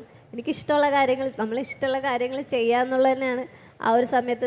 അതിനെക്കുറിച്ച് നമ്മൾ എന്താ പറയുക, ആലോചിക്കുമ്പോഴാണ് നമ്മൾ സ്ട്രെസ്സാവുന്നത്. അപ്പോൾ ആ കാര്യം നമ്മൾ ആലോചിച്ചാലും അതെന്തായാലും നടക്കും. ഇപ്പോൾ എന്ത് കാര്യമാണെങ്കിൽ പോലും. അപ്പോൾ അത് ആ ഒരു സെൻസിൽ എടുക്കുക എന്നുള്ളതാണ്. അപ്പോൾ ഈ സമയം കടന്നു പോകുന്നൊക്കെ പറയില്ലേ, അത് തന്നെ. അപ്പോൾ നമ്മളെ ആ ഒരു സമയത്ത് ആ സ്ട്രെസ് മാനേജ് ചെയ്യാൻ മാക്സിമം നമ്മൾ ഹാപ്പി ആയിട്ട് ചെയ്യാൻ പറ്റുന്ന കാര്യങ്ങളൊക്കെ ചെയ്യുക എന്നുള്ളത് തന്നെ. Thank you miss. അവസാനത്തെ ഒരു ചോദ്യം അവിടെ.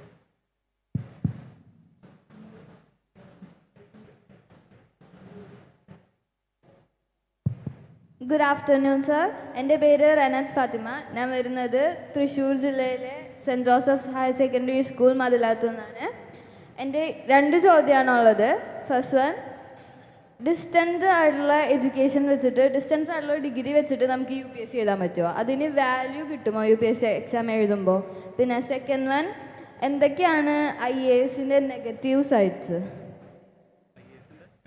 Negative sides, some challenges, we can change it in that way.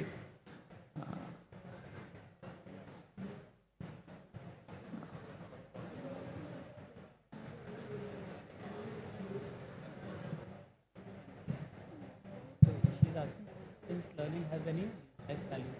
Can you pursue? Regarding your first question, yeah, I mean, distant learning degree is also holds the same value. It qualifies you to sit for the civil services examination. So that is not an issue. Regarding your second question, I really don't know in what context were you asking it.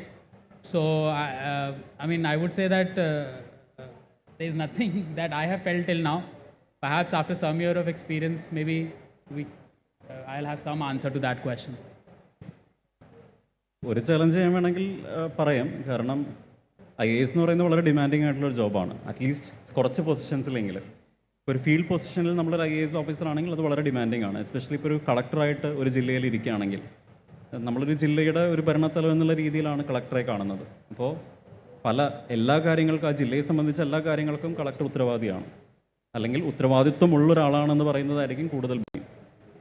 അപ്പോൾ അദ്ദേഹത്തിന് അതിൻ്റേതായിട്ടുള്ള ഒരു pressure എപ്പോഴും വരും. രാവിലെ തൊട്ട് രാത്രി വരെ എല്ലാ കാര്യങ്ങളെക്കുറിച്ചും വിവരങ്ങൾ ശേഖരിക്കണം. അതിൽ വ്യക്തമായിട്ടുള്ള പെട്ടെന്നുള്ള ഡെസിഷനും നമ്മൾ പലപ്പോഴും എടുക്കേണ്ടി വരും. അപ്പോൾ അത് സ്ട്രെസ്ഫുള്ളാണ്. ആ സ്ട്രെസ് നമ്മൾ മാനേജ് ചെയ്യാൻ പറ്റുകയാണെങ്കിൽ നമുക്കതൊരു ചാലഞ്ചായിട്ട് തോന്നുമില്ല. Thank you sir. ഒരാളുടെ ചോദ്യം കൂടെ പെൻഡിങ്ങിലുണ്ട്. സോറി, പിന്നീടാവാം. Hello everyone, I'm Sania. The answer of my question can be given both by Atul sir and Akhil sir, because both of you mentioned that you studied in central universities. Atul sir from Jawaharlal Nehru University and Akhil sir from NLU Kochi, Duels Cochin. So both of you prepared for the entrance exams. So the major portion of the exams are general knowledge and current affairs. Has this portion helped you in the civil service exam, and how did you jotted down the important points of daily Hindu newspaper?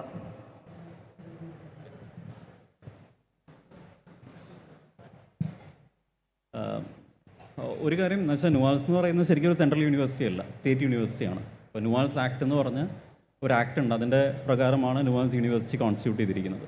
എന്നിരുന്നാൽ പോലും അതിൻ്റെ ഒരു examination എന്ന് പറയുന്നത് ഒരു all India entrance എക്സാമിനേഷനാണ്, ക്ലാറ്റ് എന്ന് പറഞ്ഞ്. ഈ പറഞ്ഞത് ശരിയാണ്. അതിൽ ജനറൽ നോളജ് തന്നെയാണ് വളരെയധികം ഉണ്ടായിരുന്നൊരു വിഷയം. പക്ഷെ ഒരു കാര്യം എനിക്ക് തോന്നുന്നതെന്ന് പറയുന്നത്, 5 വർഷം നമ്മൾ LLB പഠിക്കും, അത് കഴിഞ്ഞിട്ടാണ് പാസ് ഔട്ട് ആവുന്നത്. അപ്പോൾ ആ എൻട്രൻസിന് പഠിച്ചതൊക്കെ നമ്മൾ ഓൾറെഡി മറന്നിട്ടുണ്ടാവും.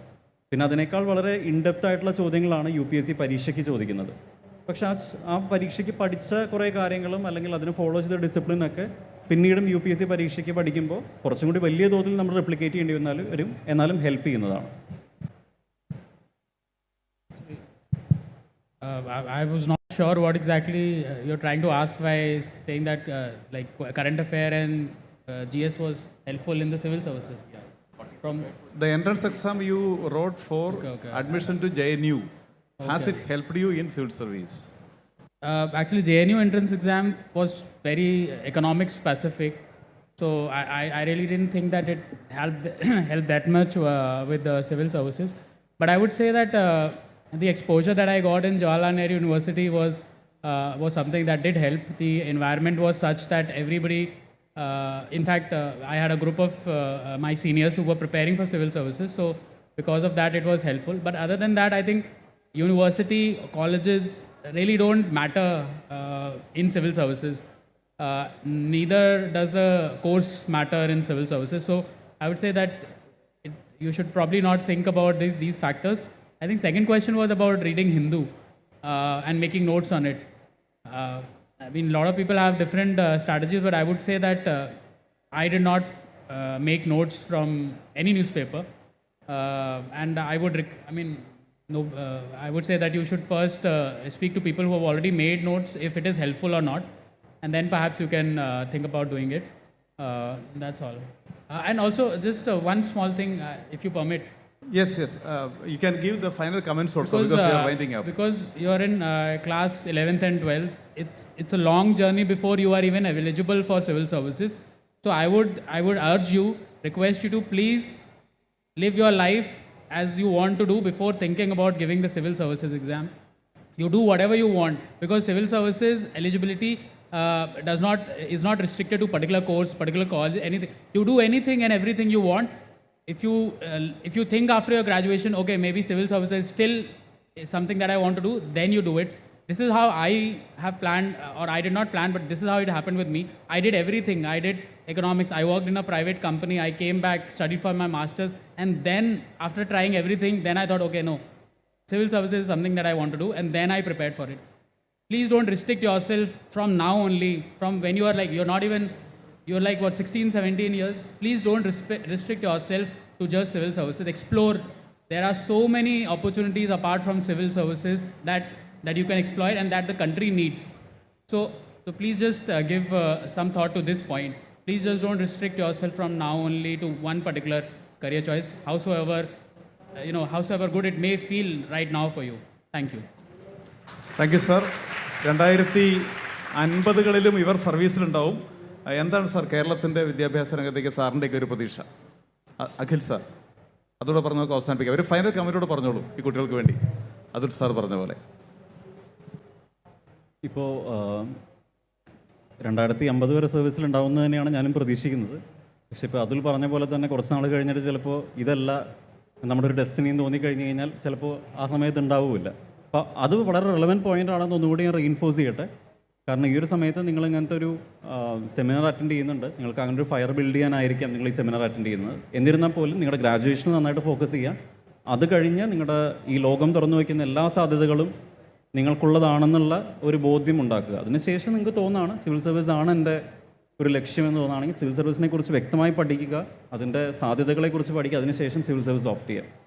രണ്ടാമത്തെ ഒരു കാര്യം കേരളത്തിൻ്റെ ഒരു വിദ്യാഭ്യാസ മേഖലയെക്കുറിച്ച്. അപ്പോൾ അങ്ങനെ ഒരു വലിയ കാഴ്ചപ്പാടുണ്ടാക്കാൻ മാത്രമുള്ളൊരു സർവീസ് എക്സ്പീരിയൻസ് എനിക്കില്ല. എനിക്ക് ഫീൽഡ് എക്സ്പീരിയൻസ് ആണ് കുറച്ചെങ്കിലും ഉള്ളത്. എന്നിരുന്നാൽ പോലും ഒരു സാധാരണ ഒരു സിറ്റിസൺ എന്നുള്ള നിലയ്ക്ക് കേരളത്തിൻ്റെ വിദ്യാഭ്യാസ മേഖലയെക്കുറിച്ച് എനിക്കൊരു പ്രതീക്ഷയുണ്ട്.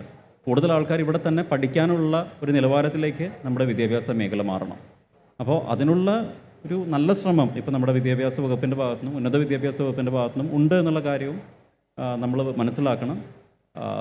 ഇപ്പോൾ പുതിയ ടെക്നോളജി, ആർട്ടിഫിഷ്യൽ ഇൻ്റലിജൻസ് എല്ലാം വളരെയധികം പ്രൊലിഫറേറ്റ് ചെയ്യുന്നൊരു കാലഘട്ടമാണ്.